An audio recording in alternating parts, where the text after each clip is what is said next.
श्री गुरु वैष्णवांश्च श्रीरूप शास्त्रजातमं सहगण रघुनाथं सजीवं साद्वैतं सावधूतं परिजना सहितं श्रीकृष्ण चैतन्य देवं श्री राधा कृष्ण पादनं सहगण ललिता विशाखान्वितां च नारायणं नमस्कृतं नरं चैव नरोत्तमः देवीं सरस्वती व्यास ततो जयमुदीरये नामयज्ञानमतिविरन्धस्य ज्ञानं जनशलाकया चक्षुरुन्मीलितं येन तस्मै श्रीगुरुवे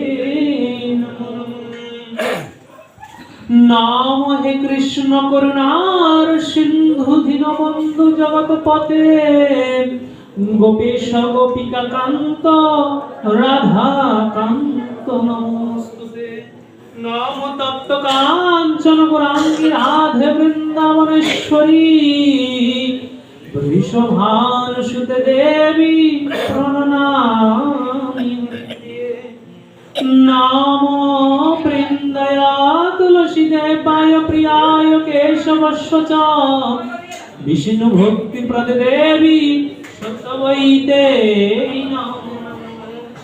नाम वाञ्छकल्पतरुभ्यश्च कृपा सिन्धुभ्येव च पतितानां पावनेभ्यो वैष्णवेभ्यो नाम श्री सनातन भट्ट रघुनाथ श्रीजीव गोपाल भट्ट दास रघुनाथ ए छय गोसाई करी चरण बंधन যাহা হইতে বিঘ্ন নাশ অভীষ্ট পুরাণ মজ শ্রী কৃষ্ণ চৈতন্য প্রভু নিত্যানন্দ শ্রী অদ্বৈত গদাধর শিবাসাদি গৌরভক্ত বৃন্দ হরে কৃষ্ণ কৃষ্ণ কৃষ্ণ হরে হরে হরে রাম राम राम हरे हरे हरे कृष्ण कृष्ण कृष्ण हरे हरे हरे राम राम राम हरे हरे हरे कृष्ण कृष्ण कृष्ण हरे हरे हरे राम राम राम हरे हरे हरे नाम केवलम कोलोई नास्तिव गतिरन्यथा ग्लान्तेर मंगलाचरण परिसमापन कृपा करे साधु वैष्णव আমার কর অপরাধ জয় জয় শ্রীমদ্ ভাগবত অমৃত প্রেমানন্দে হরি হরি বল হরি হরি হরে কৃষ্ণ হরে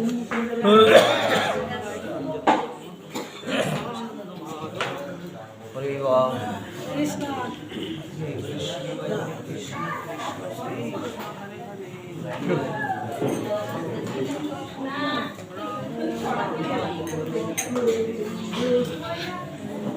দাদা লাইটিং এর দিকে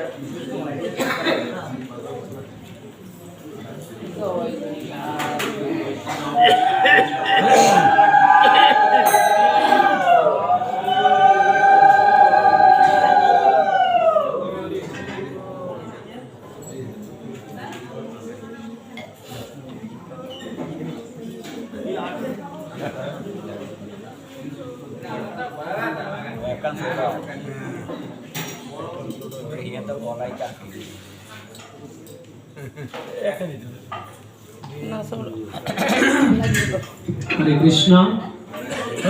শুধু ভক্ত সজ্জন, দিন কিন্তু সময় সীমা অধিক ঘনিয়ে আসছে, একটা একটা দিন করে। তারপরে আমরা ঘরে বসে যেন সময়টা না কাটিয়ে আর মাত্র 3-4টা দিন আছে মাত্র হাতে গোনা। এইভাবে একটা দিন আমাদের ক্রমশ আমাদের চলে যাচ্ছে। একটা সূর্য উদয় হচ্ছে, আরেকটা বার সূর্য অস্ত হচ্ছে।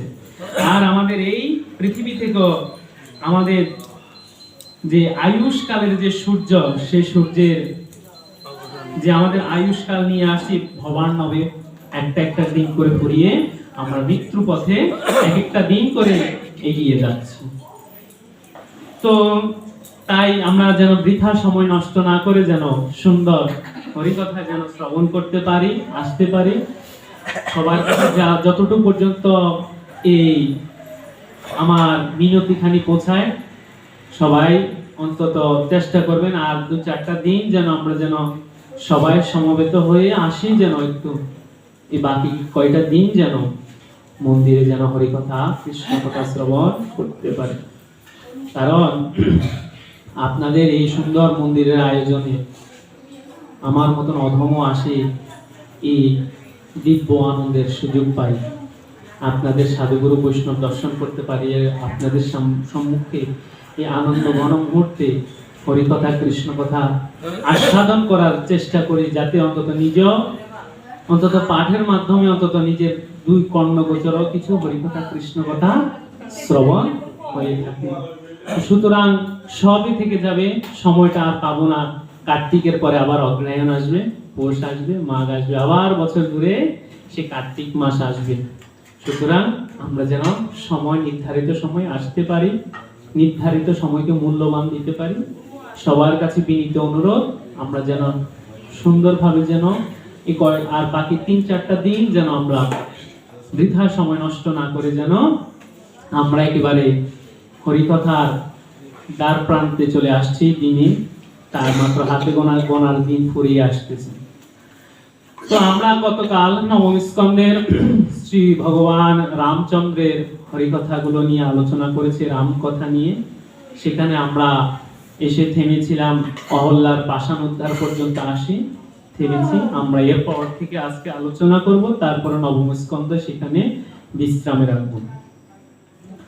তো ভগবান শ্রী রামচন্দ্র যখন বিবাহ কার্য সম্পাদন হলো, রাজা দশরথ চিন্তা ভাবনা করলেন তিনি রাজ সিংহাসনে তার পুত্র রামকে, কারণ বড় পুত্রই পিতার দায়িত্বের পরবর্তীতে সে যোগ্য, তো রাজকার্য পালন করার জন্য সে শ্রী রামচন্দ্রকে রাজ্য অভিষেক করিয়ে সিংহাসনে উপবেশিত করবেন। এই কথাটি মন্থরা শুনতে পেয়ে কৈকেয়ীর মায়ের মনেও কিন্তু খুব আনন্দ ছিল। সমাজে বা আমাদের ক্ষেত্র বিশেষে আমাদের অনেকজনের আনন্দময় মুহূর্ত আমরা দেখতে পাই। দেখা যায় কি, হয়তো কারো পরামর্শ, এই কারণে আমাকে বলছে সদা সৎ আলাপ করো, হুঁশ থাকিতে বেহুশ হইও না। সৎ আলাপের মাধ্যমে হৃদয়ে আনন্দ সৃষ্টি হয়, মনে প্রেমের ভাব সৃষ্টি হয়। কিন্তু কুপরামর্শের কারণে কি হয়, মনের মধ্যে বিদ্বেষ, হিংসা, কলহতা জন্মনে, ক্রোধ জন্মনে, যা আমাকে বিনাশের পথে নিয়ে যায়। তাই দেখুন, মহাভারতের যুদ্ধের দুর্যোধনের পরামর্শদাতা কে ছিল? শকুনি ছিল, মামাশ্রী শকুনি। আর অর্জুনের পরামর্শদাতা কে ছিল? ভগবান শ্রীকৃষ্ণ। দুজনের দুই দিকে বিপরীত। একজনকে সৎপথ দিয়ে ধর্মপথে নিয়ে ধর্ম স্থাপনা করে ধর্মের পথ প্রদর্শন করাইছিলেন। আর এর আরেকজন কি করেছেন? তাকে সবসময় অসৎ পরামর্শ দিয়ে নিজেদের ভ্রাতাদের মধ্যে হিংসা বিদ্বেষ ভাব তৈরি করে তাকে অধঃপতনের দিকে চলে যেতে হয়েছে। তাই আমাদের মনের মধ্যে সবসময় সেই আনন্দ ভাবটা রাখতে হবে, আমাদের মনটা সবসময় সেই সহজ সরল রাখতে হবে, যাতে মনের মধ্যে যদি কোনো সময় যদি অন্য কোনো ভাবনা আসে, তখন কি হচ্ছে, আমরা আস্তে আস্তে আস্তে আস্তে যে আনন্দ থেকে পিছিয়ে পড়ে যাচ্ছি। তো তার জন্য এই মন্থরা কৈকেয়ীকে পরামর্শ দিল, শুনো, তোমার পুত্র রাজা হচ্ছে না, রাজা হচ্ছে তোমার সতীনের, বড় সতীনের ছেলে রাম রাজা হচ্ছে, তোমার এত আনন্দ কিসে? তোমার পুত্র রাজা ভরত কি হচ্ছে না, রাজা হচ্ছে না। তুমি তোমার বড় পুত্রকে, তোমার পুত্র রাজা ভরতকে, রাজকুমার ভরতকে রাজ সিংহাসন উপবেশন করো। বলে কৈকেয়ীকে বলতেছে যে, কৈকেয়ী মন্থরাকে বলতেছে, বলে কি পরামর্শ দিচ্ছ আমায়? আমি যেই রামকে লালিত পালিত করে মায়ের মতো স্নেহ ভালোবাসা দিয়ে সবসময় পুত্র স্নেহ দিয়ে লালিত পালিত করেছি, যে রাম কখন আমাকে নিজের মায়ের থেকে আমাকে অনেক বেশি ভালোবাসে, সেই রামের জন্য আমি এইভাবে বলবো? বলে শোনো, এই পৃথিবীতে আগে ওই কুপরামর্শ বলছে যে আগে নিজের স্বার্থটাকে বুঝে নিতে হয়, যার কারণে তাকে স্বার্থপরতা শিখিয়ে দেয়। স্বার্থান্বেষী মানুষ কখনো সুখী হতে পারে না। তার জন্য মন্থরার পরামর্শে কি হলো, কৈকেয়ীকে তার হৃদয়ের মধ্যে যখন বিভিন্ন কুপরামর্শ মায়া জাল সৃষ্টি করলো, তখন সে আর সেখানে স্থির থাকতে পারলো না। পৃথিবীতে এমন এমন সময় আসবে, সংসারে, জীবনে, ধর্মপথে, সর্বস্থানে সবসময় খেয়াল করবেন, যে কোনো সময় যে কোনো কথা যখন হয়, যে কোনো পরামর্শের প্রয়োজন হয়, তখন চিন্তা করবেন, চেষ্টা করবেন, কথাগুলো ভাবনা দিয়ে চলতে শিখবেন। কারণ দেখা গেছে এমন কারো কথায় আমি যদি সাধারণ ভজন থেকে পিছনে পড়ে যাই, দেখা গেছে যদি আমি কোনো ধর্মপথে ধর্ম কাজ করতে গিয়ে যদি পিছনে পড়ে যাই, তাহলে তো আমার উদ্ধার কখনো সম্ভব নয়। তাই কারণে বলছি, আমার কথা না, ভাগবতের কথা। এই কারণে পরামর্শদাতা দুইজন ছিল। একজন পরামর্শদাতা কে ছিল, যে দুর্যোধনের পরামর্শদাতা ছিল শকুনি। যার কারণে দুর্যোধন আজকে যদি শকুনির কথা না শুনতো, তাহলে কিন্তু সে সংসারে কিন্তু সুখে লাভ করতে পারত। সবসময় ভাইদের মধ্যে কি করেছেন, ক্রোধ সৃষ্টি করে দিয়েছেন। অনেক সময় আমাদের মাঝে অনেক থাকে, ভাইয়ের মধ্যে যখন আন্তরিকতা থাকে, ভালোবাসা থাকে, কিছু মানুষ দেখা যায় কি সেটার ভিতরে একটু তেতো বা একটু লবণ সৃষ্টি করে দেয়, মধুরের মধ্যে তিতো ভাবটা সৃষ্টি করে দেয়। দেখা যায় কি, ভাই বড় ধন, রক্তের বাঁধন, যদি পৃথক হয় নারীর কারণ। হ্যাঁ, সবসময় নারীরও যে কারণ হয় তাও না, অনেক সময় অনেক কথায় ইয়েতে বাঁধ ভেঙে যায়। দেখা যায় কি, যে ভাই ছোটবেলা থেকে সবসময় আনন্দে, আন্তরিকতা, শিশু খেলা সবসময় করেছে, সে ভাই বড় হয়ে আরেক ভাইকে দেখতে পারে না, চোখে রাখতে পারে না, বলতে পারে না।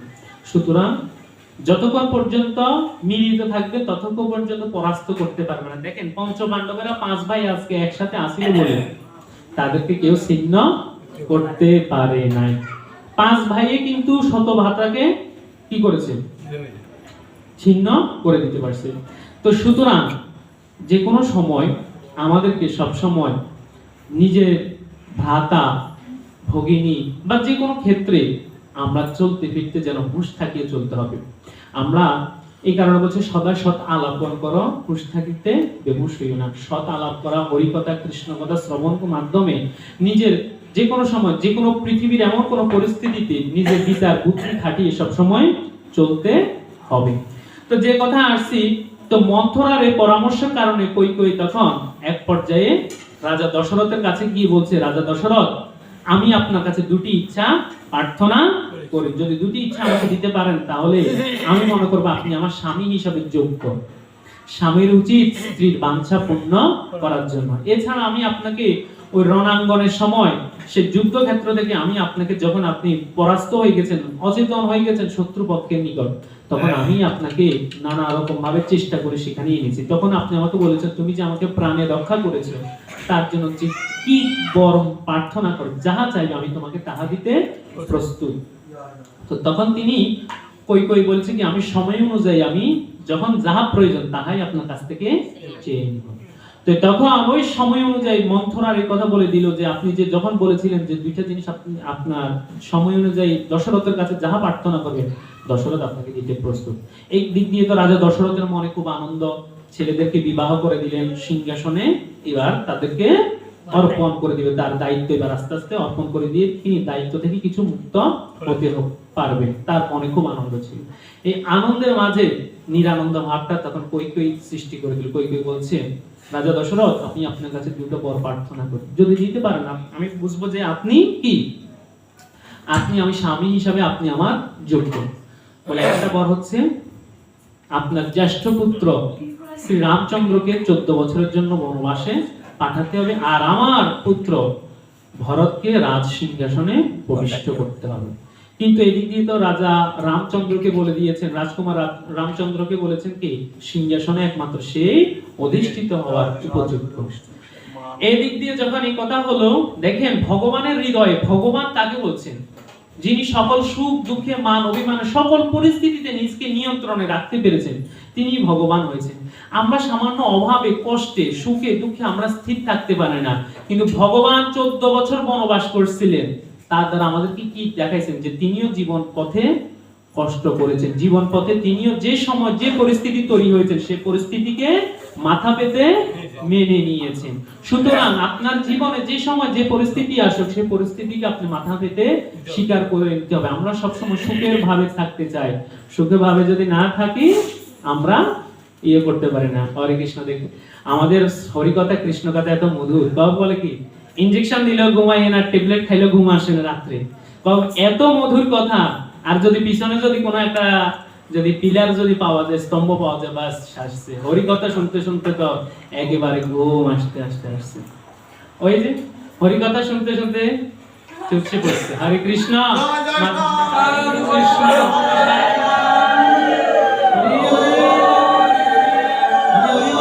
তাই মাঝে মাঝে একটু দড়ি দিয়ে, একটু দড়ি দিয়ে, তাহলে অন্তত কি থাকবো, ঘুমের ক্লান্তিটা দূর হয়ে যাবে। হরে কৃষ্ণ। তো কারণ হরিকথা শ্রবণ করতে আমরা আসছি শোনার জন্য। যদি আমি আমার ইন্দ্রিয়রে অচেতন করে যদি এভাবে বসে থাকি, আমার কান দিয়ে তো দেখা গেছে ওই ঘুমে তো আমার মায়া মন পঞ্চকর্মেন্দ্র জ্ঞান ইন্দ্রিয়গুলি তো আমার ঘুমে নিমজ্জিত হয়ে রয়েছে।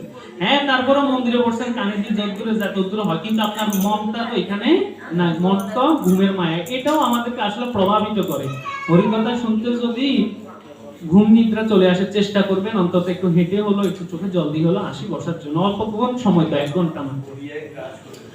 এখন দেখা গেছে কি এর পরবর্তী সময়ে তখন মন্থরা যখন এটা বলার পরে তখন বলেছেন, না রাজা রামচন্দ্র বলেছেন, তিনি পিতার কাছে যে মিনতি জানিয়েছেন বিমাতা, সেটা শুনতে পেয়ে নিজে গুণে স্বীকার করে নিয়েছেন যে আমি আর রাজ সিংহাসন গ্রহণ করব না, রাজা ভরতকে দিয়ে দেন। কারণ বাবার যাতে কলঙ্ক না হয়, পিতার যাতে পিতা মাতার মধ্যে যাতে দুই রকম ভাব সৃষ্টি না হয়। দেখেন ভগবান কত অনুরাগী জীবের প্রতি। দেখেন তার কারণে তিনি কি করেছেন, নিজকে নিয়ে নিজে বলেছেন 14 বছর বনবাস যাবে। এখন সীতা দেবী বলতেছেন, আমি আপনাকে ফেলে, আমার তো স্বামী সেবা করা আপনার কর্তব্য। যখন বনের পথে যাবেন, যখন আপনার জলের প্রয়োজন হবে, আপনার আহারের প্রয়োজন হবে, তখন আপনাকে কে দিবে? আমি আপনাকে আপনার সেবা করে যাব। স্বামী স্ত্রী হিসাবে আপনার সেবা করা কাজ আমার, তাই আমি আপনার সাথে সাথে যাব। এখন এদিক দিয়ে ভাই লক্ষণ বলছে, প্রভু তোমার চরণে এসেছি পৃথিবীতে, তোমার ছায়া হয়ে সবসময় থাকবো বলে, তাই আমি তোমার চরণ ছাড়া হয়ে থাকতে চাই না, তোমার পিছনে পিছনে আমিও যেতে চাই। এখন বলছে যখন জলের প্রয়োজন হবে, বা বিশেষ যখন রাত্রিতে যখন তুমি শয়ন করবে, মাতা সীতা দেবী যখন শয়ন করবে, তখন তো আমি পাহারা দেওয়ার জন্য, আপনাদেরকে নিরাপত্তা দেওয়ার জন্য আমার অন্তত দায়িত্বের প্রয়োজন আছে। তখন ওই লক্ষণের স্ত্রী উর্মিলা বলছে, শোনো তুমি যদি বনবাসে যাও তোমার সাথে আমিও যাব। বলছে শোনো আমি বনবাসে যাচ্ছি, সেখানে কিন্তু আরাম আয়েশ করার জন্য যাচ্ছি না। আমি যদি সেখানে যাই, তুমিও যদি আমার সাথে যাও সেখানে, তাহলে তোমার দিকে লক্ষ্য রাখতে গিয়ে আমি রাম সীতার সেবা করতে পারবো না। তাই আমি সীতারামের সেবা করার জন্য যাচ্ছি। পিছন পিছন হয়ে মা বাবাকে প্রণাম করে চললে রাম সীতা। আর এদিকে তো ভরত ছিলেন মাতুলায়ে, অর্থাৎ মামার আশ্রমে, মামার বাড়িতে ছিলেন। ফিরে এসে শুনতে পেলেন তার ভাই, জ্যেষ্ঠ ভাই চলে গেলেন। রাজা দশরথের তো হৃদয় ফেটে গেল, যে পুত্র শোকের অভিশাপ ছিল গতকালকে আমরা বলছি, শ্রবণ কুমারের পিতা যে শান্তনু মুনির অভিশাপ ছিল যে তোমার মৃত্যু হবে কিসে, পুত্র শোকে। আমাকে যেরকম পুত্র শোকে দিয়ে তুমি মৃত্যুর মুখে ঠেলে দিয়েছো, তোমারও মৃত্যু হবে কি এ পুত্র সুখী। যখন জ্যেষ্ঠ পুত্র চলে গেলেন, এখন রামের ভাব বিনয় এত এমন ছিল যে রামের পিছনে পিছনে সবাই গ্রামবাসী রাজ্যবাসী যারা আসলে সবাই বলতেছে আমরা রামের সাথে সাথে এই নগর ছেড়ে চলে যাব। রাম বলছে যে না, আপনারা যদি আমার সাথে চলে যান তাহলে আমার পিতা কিভাবে রাজ্য প্রতিপালন করবে, প্রজা কিভাবে রাখবে, তাহলে তো আমার এই রাজ্যের কোনো কাজকর্মই হবে না। সুন্দরভাবে তিনি বুঝিয়ে তাদেরকে রাখলেন। এরপরে চললেন ওনার পথে পথে, চলতে চলতে চলতে চলতে গেলেন। আস্তে আস্তে করে একটা একটা বন থেকে একটা বন, নদী, সরোবর পার করতে করতে গেলেন। এ যাওয়ার পরে তখন কি করলেন, চিত্রকূটের পাশে একটা বনের মধ্যে তারা আশ্রম তৈরি করলেন। আশ্রম তৈরি করার পরে সেখানে কি করলেন, সীতা, রাম এবং লক্ষ্মণ মিলে সবসময় দেখেন বলে বড় ভাইয়ের বউ কিসের সমতুল্য, মাতৃ সমতুল্য। লক্ষ্মণ কখনো তার নিজের ভাইয়ের স্ত্রীর নিকট সীতা দেবীর মুখের পানে দিয়ে কখনো চান নাই, সেটা নিয়ে আলোচনা হবে। তো এখন কি করেছেন, সব সময় লক্ষ্য করেছেন তাদের দিকে। তো একদিন শূর্পণখা কি করলো, রাবণের বোন শূর্পণখা কি করতো, এরকম বনের মধ্যে ঘুরে ঘুরে বেড়াতো। দেখতে পেল দুজন সুঠাম দেহের পুরুষ, এক রাম আর একজন লক্ষ্মণ। এখন রামকে দেখে তার পছন্দ হলো, রামকে বিবাহ প্রস্তাব দিলেন। রাম বলছে যে না, আমি তো বিবাহিত, এই যে দেখো আমার স্ত্রী আছে, আমি তোমাকে কিভাবে, আমার স্ত্রীকে রেখে তোমাকে কিভাবে বিবাহিত করতে পারি। বলছে আমি তোমায় বিবাহ করতে পারবো না। তখন বলছে তাহলে ঠিক আছে, তুমি যখন বিবাহ করতে পারো না, তাহলে আরেকটা পুরুষও তো এখানে আছে, তাকে আমি বিবাহ করতে চাই। বলে শোনো, আমি আসছি ওনাদের চরণ সেবা করতে, তুমি কি তাদের আমার সাথে সাথে থাকি তাদের চরণ সেবা করতে পারবে? বলে কেন আমি চরণ সেবা করবো, আমি হচ্ছে রাক্ষস কুমারী, আমি কারো চরণ সেবা টেবা এসব কাজ আমি করতে পারবো না। এই কথা বলে যখন তিনি বললেন, সাথে সাথে বলছে ঠিক আছে, তাহলে যত সমস্যা হচ্ছে কি ও সীতা দেবীর কারণে, সীতা দেবীকে যদি আমি এই মুহূর্তে যদি তাকে যদি আমি গোটায় মানে তাকে যদি বধ করে ফেলাই, তাহলে সাথে সাথে মৃত্যু দিয়ে ফেলাই, তার দেহ ছিঁড়ে ফিরে ফেলাই, তাহলে কি হবে, আমি শ্রী রামচন্দ্রের পুত্রবধূ, আমি তার বধূ মাতা হতে পারবো, তার বউ হতে পারবো, তাহলে সমস্যা নাই, তাহলে তুমি আমার চরণ সেবাই করতে পারবে। এর সম্মুখে যখন গেল, তাকে সীতা দেবীকে ধরতে গিয়ে গেলেন, তথাপি সাথে সাথে লক্ষ্মণ এসে কি করলো, তার নাক আর কান কেটে দিল। নাক কান কেটে দেওয়ার সাথে সাথে তার এর কাটার মানে প্রতিশোধে জ্বালাতনে সে কোথায় গেলেন, ইয়েতে গেলেন, লঙ্কাতে গেলেন। লঙ্কাতে যায় রাবণের কাছে গিয়ে বললেন যে এভাবে এভাবে ভাই আমার এমন অবস্থা করেছে যে আমার দুটো নাক কান কেটে আমাকে এভাবে পথের মধ্যে ফেলে দিয়েছে, আমার এই অবস্থা করেছে। বলছে কে হচ্ছে এত বড় বিজয়ী, রাবণের বোনকে কি করতে পারে, নাক কান কেটে দিতে পারে। বলছে তখন সৈনিক পাঠাও, এই সৈনিক পাঠাইলো, যুদ্ধ হলো, তারাও পরাস্ত হইলো। এরপরে আরেকবার সৈন্য পাঠাইলো, সৈন্যের কাছে রাম আর লক্ষ্মণের কাছে পরাস্ত হলো। তখন এবার কি করলেন, স্বয়ং রামচন্দ্রের গৃহের মধ্যে আসলেন কি, রাবণ। এখন কিভাবে আসবেন, একদিন রামের নির্দেশে অর্থাৎ রাবণের নির্দেশে একটা মৃগ, মৃগ মানে কি, হরিণ, একটা এত মায়াবী সুন্দর হরিণ কি করলো, আস্তে আস্তে আস্তে আস্তে আসে। এটা হচ্ছে রাক্ষসের একটা মায়াবী অসুর কি করছে, হরিণ রূপে সেজেছে। সেজতে সাজতে সাজতে আসি কোথায় আসলো, রামচন্দ্রের গৃহের পাশে আসলো। আর আসার পরে সেখানে বসে বসে তাদের কাছে কিছু ওই ধান শস্য দিছে, এগুলো খেতেছে, খাইতে খাইতে খাইতে খাইতে তাদের কাছে কোল ঘেঁষতেছে। এখন সীতা দেবীর এই হরিণের প্রতি দেখে এত মায়া সৃষ্টি হলো, তার রূপ রং দেখে বলতেছে আমি এই হরিণটা আমার গৃহে রাখবো, আমি তাকে লালন পালন করবো। এটা দেখে রামের নিকট অনুরোধ করলেন। রামকে যখন অনুরোধ করলেন যে আমাকে এই হরিণটা ধরে আনে দাও, মৃগটাই ধরে আনে দাও। যখন সীতা দেবী যখন চাইছেন স্বামীর কাছে, স্বামী তো চেষ্টা করা উচিত যতক্ষণ স্ত্রী বাসনা পূর্ণ করা। তিন নিয়ে ছুটে গেলেন কোথায়, বনের মধ্যে।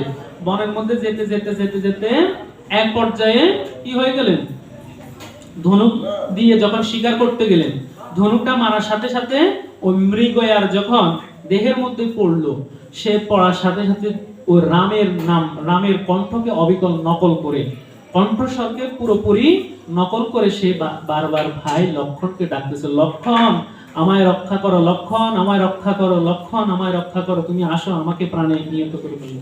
আর এদিক থেকে তো সীতা দেবী এটা শুনতে শুনতে নিজের হৃদয়ের মধ্যে কি হয়ে গেল, খুব কষ্ট লাগলো, হাই রে আমার বুঝি স্বামীর বুঝি এই মুহূর্তে প্রাণ নাশ হয়ে যাচ্ছে। তখন কি করলো, লক্ষণকে পাঠালো, বলছে যাও তুমি।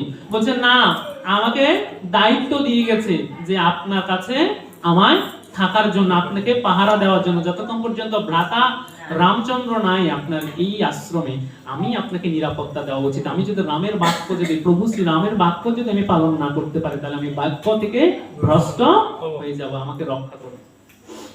এই বলার পরে তখন বলছেন না, আমি বলছি তুমি আমাকে যত কথাই হোক, তোমার ভ্রাতা রাম বিপদে পড়েছে, তাকে তুমি রক্ষা করো। যদি তুমি আমার কথা রক্ষা না করো, আমি তোমাকে অভিশাপ দেব। যখন এরকম কথা শুনে লক্ষণ তখন ক্রন্দন হয়ে বলছেন, মাতা আমি আপনার বাক্য পালন করার জন্য যাচ্ছি প্রভু শ্রী রামচন্দ্রের নাম নিয়ে, আপনি কি রক্ষা করাই হচ্ছে ভগবান, ভগবানের আমি নাম স্মরণ করে, ভগবান শ্রী বিষ্ণু নাম স্মরণ করে আপনার এই গৃহের সামনে আমি একটা কুণ্ডলী নিয়ে যাচ্ছি। যেই দেবতা দত্ত যে কোনো আসক কেউ ছলনা করে যদিও এখানে আপনার এই গৃহের সামনে আসতে যাবে, সে জ্বলন্ত অগ্নির মধ্যে পুড়ে যাবে। তথাপি আপনি চিন্তা করবেন, এখান থেকে বের হতে চিন্তা করবেন। তখন এভাবে ছুটে গেলেন রামের পিছনে, রাম কোথায় আছে কোথায় আছে কোথায় আছে, চলে গেলেন। আর এদিক দিয়ে তো আড়াল থেকে দেখতেছেন কে, রাবণ বেটা দেখতেছেন যে রাম লক্ষণ গৃহ থেকে চলে গেছে কিনা, গৃহটা খালি আছে কিনা, সীতাকে কিভাবে হরণ করা যায়। এবার রাবণ তো আর তার নিজের রূপ নিয়ে, আসল রূপ নিয়ে যদি তাদের কাছে আসে, সে তো চিনে ফেলবে বা তার সামনে আসতে চাইবে না, কারণ রাক্ষস বর্ণ তার দেহ, তাহলে তার সামনে তো আসা সম্ভব নয়। তিনি কি করেছেন, সাধু সেজেছিলেন। সাধুর ভাব ধরে, একজন সাধু সন্ন্যাসীর ভাব ধরে কি করেছেন, তার গৃহে আসে বলতেছেন, হ্যাঁ ভগবানের নাম উচ্চারণ করে করে বলছেন, গৃহে কেউ আছো যদি দাও, ভবাতি ভিক্ষাং দেহি ভবাতি ভিক্ষাং দেহি। এই ব্রাহ্মণকে, এই ভিক্ষুককে, দরিদ্রকে, এই সন্ন্যাসীকে দুটো ভিক্ষা দাও।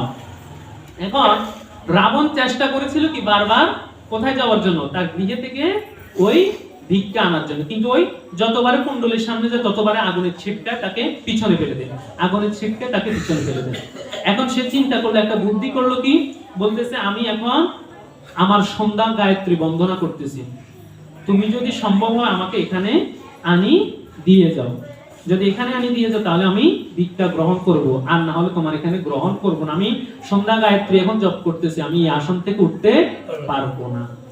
এই কথা বলে কি করেছে, সে গৃহ থেকে যখন মা সীতা দেবী যখন এই ভিক্ষা দেওয়ার জন্য কিছু ফলমূল নিয়ে সন্ন্যাসীকে দেওয়ার জন্য যখন আসলেন, তখনই সাথে সাথেই যখন ওনার সামনে আসলেন, বৃক্ষতলে আসলেন গৃহের, সাথে সাথে কি করেছেন, সীতা দেবীকে নিয়ে তিনি তার সে রথের মধ্যে উঠে চলে গেলেন, যে তার যে একটা বিমান রথ ছিল যেটা মানে আকাশে উড়ে, সেরকম একটা রথ নিয়ে তিনি চলতে শুরু করলেন। এখন দেখেন এখানে তাই বলছে, শাস্ত্রে বলছেন রাবণ সাধু সেজেছিল কিন্তু সাধু হতে পারেনি। তার উদ্দেশ্য কি ছিল, তার উদ্দেশ্য ছিল খারাপ, তার উদ্দেশ্য ছিল আরেকজনের জিনিস হরণ করা। তাই রাবণ সাধু সাজলো, সাধু হতে পারে না। তাই বলছে যথার্থ সাধু হওয়া অত্যন্ত কঠিন, সাধু ভেষ ধরা কঠিন নয়, হৃদয়ে সাধুর গুণাবলী ধারণ করা নিঃসন্দেহে কঠিন কাজ। যার হৃদয় সরল তিনি সাধু হতে পেরেছেন। সরল হৃদয়ে ভগবানের প্রবেশ হয়ে থাকে, যার হৃদয় বক্র তার হৃদয়ে ভগবান আসেন না, প্রকাশিত হন না। তাই সরল ভাবনা নিয়ে আমরা যেন চলতে পারি, এই কথা বলতেছেন কি তাকে। তাই আমাদেরকে যেন আমরা যেন সেই ভাবনা নিয়ে যেন আমরাও যেন সেই ভাবনা নিয়ে যেন চলতে পারি। এই কারণে শ্রীরাম অতি সরল, এমন সরলতা জগতে আর কোথাও পাওয়া যাবে না। তাই এই কারণে তখন এই রাবণ যখন চলে গেলেন, সীতা দেবীকে নিয়ে, আর এদিকে গৃহে আসি তো দেখেন শূন্য গৃহে পড়ে আছে, কেউ তো সীতা তো গৃহে নাই। খুঁজতে খুঁজতে খুঁজতে খুঁজতে দুই ভাই বের হলেন, কোথায় পাবেন সীতাকে, কোথায় পাবেন সীতাকে। এখন পথে পথে সীতার এক একটি অলংকার পড়তেছে, কিন্তু লক্ষণ সে অলংকার চিনতে পারে না। গলার একটা চন্দ্রহার পড়েছে, কিন্তু লক্ষণ এটা চিনতে পারছে না। বলছে প্রভু এটা এই চন্দ্রহার কার? বলছে এটা তোমার সীতা দেবী, সীতা মায়ের। বলে কারণ লক্ষণ কখনো তার মায়ের অর্থাৎ বড় ভ্রাতার পত্নী, বড় ভাইয়ের বউয়ের দিকে মুখ তুলে কখনো তাকাননি, সবসময় চরণের দিকে তাকিয়েছিলেন। যার কারণে তিনি নপুরটা যখন পড়েছে তিনি দেখতে পারলেন যে এই নপুরটাই একমাত্র সীতা মায়ের, মা সীতা দেবী। চলতে চলতে পথে এক পর্যায়ে জটায়ুর সাথে দেখা। জটায়ু বলছে যে তার দেহের মধ্যে আঘাত করেছে। জটায়ু বলছে এই পথ দিয়ে গিয়েছে তোমার সীতা দেবীকে হরণ করে নিয়ে গেছে রাবণ। আমি চেষ্টা করেছি কিন্তু তারপর রক্ষা করতে পারি নাই। তারপরে কি করেছেন? এর পরবর্তীতে শবরী, এরপরে আস্তে আস্তে যেতে যেতে শবরী দেবীর গৃহে গেলেন। শবরী ছিলেন এমন একজন ভক্ত, এত একজন ভক্ত ছিলেন তার মতো যে এত ভক্তি পরায়ণ। বলছে कौन कहती है भगवान खाते नहीं, हम सबरी के जैसे खिलाते नहीं है। অর্থাৎ কে বলে যে শবরীকে ভগবান খেতে পারে না, ভগবানকে খাওয়াতে পারে না। আমরা তো শবরী মায়ের মতো কখনো ভগবানকে খাওয়াতে পারি নাই, তার জন্য ভগবান খেতে পারে না। অচ্যুতম কেশবম কৃষ্ণ দামোদরম রাম নারায়ণম হরে। তাহলে নাম নারায়ণ হরে। এই যে এই কীর্তনটি, ভজনটির অনেকগুলো মাহাত্ম্য আছে। বলছে কোন कहती है ভগবান সুতে নেই, কে বলে যে ভগবান ঘুমায় না। হাম যশোদা কে জैसे सुआते নেই, আমরা যশোদার মতো, মায়ের মতো, যশোদা যেরকম নন্দলালাকে যেরকম ঘুমিয়ে নিয়েছিলেন, কোলে তুলে সিংহাসনের মধ্যে দুলিয়ে দুলিয়ে ঘুমাইয়েছিলেন, সেরকম ভাব আমাদের মধ্যে নেই। বলছে कौन कहती है भगवान आते नहीं, हम मीरा के जैसे बुलाते नहीं। বলছে কি আমরা কে বলে যে ভগবান আসে না, মীরাবাইয়ের মতো যদি ডাকতে পারো তাহলে ভগবানও আসতে পারে। তো এই শবরী মা ছিলেন কি, শবরী মায়ের যে গুরুদেব ছিলেন সুমন্ত ঋষি নামে ছিলেন। তিনি সুমন্ত ঋষির আশ্রমে তিনি থাকতেন, প্রতিদিন গুরু সেবা করতেন। গুরুদেব এতই অসুস্থ ছিলেন যে এক গ্লাস জল তুলেও পান করতে পারতেন না। প্রতিদিন গুরুদেবের জন্য জল তিনি তৈরি করে রাখতেন, আহার প্রস্তুত করে রাখতেন। করতে করতে করতে করতে গুরুদেব তার তপক্রিয়া বলে একদিন তার দেহ সাধনা শেষ করে তিনি গোবিন্দের কাছে স্মরণ করতে শুয়ে শুয়ে পর্যন্ত ভগবানের নাম করেছেন। যে হরিদাস ঠাকুর যখন দেহ ত্যাগ হয়ে যাচ্ছে, হরিদাস ঠাকুর বলছে আমার দেহ সুস্থ, তবে অসুস্থ দেহ বুদ্ধি মন। আমার বুদ্ধি আর মনটা অসুস্থ, কারণ আমার প্রভু আমাকে ছেড়ে চলে যাবে। আমি আমার নিজের চোখের দ্বারা আমি আমার প্রভুর লীলা সংবরণ দেখতে পাবো না। আমি চাই প্রভুর যেন আমাকে যেন তার আগে যেন দেহটা আমাকে নিয়ে যায়। যদি এই প্রসাদ যদি প্রভু তোমার হয় তাহলে আমাকে নিজের গুণ দয়া করে দাও। তো বলছে প্রসাদের মাধ্যমে আমাকে কৃপা করে দাও। আমার এই দেহকে কৃপা যদি তোমার মধ্যে থাকে, এরকম কোন দয়া যদি থাকে, আশীর্বাদ যদি থাকে, তাহলে সে আশীর্বাদ কর যেন আমি তোমার আগে যেন দেহটা করিতে পারি। আর ভগবান বলছে কি যে ভক্ত যে বাঞ্ছা করে, আমি সত্য যদি ভক্ত একনিষ্ঠ হয় তার বাঞ্ছা অবশ্য পূর্ণ হয়। তার পূর্ণ বাঞ্ছা ভগবান পূর্ণ করেছে। ঠিকই হরিদাস ঠাকুরকে কোলের মধ্যে নিয়ে মহাপ্রভু নৃত্য করিতে করিতে কতটা ভক্ত হতে পারে, এত আনন্দের ভক্ত হতে পারে, এত মানে প্রাণের একনিষ্ঠ ভক্ত হতে পারে যে প্রভু তার ভক্তকে নিয়ে আনন্দে কোলে তুলে নেচে নেচে প্রভু তার কি করেছেন, ভক্তকে ধরাধাম থেকে বিদায় দিয়েছেন।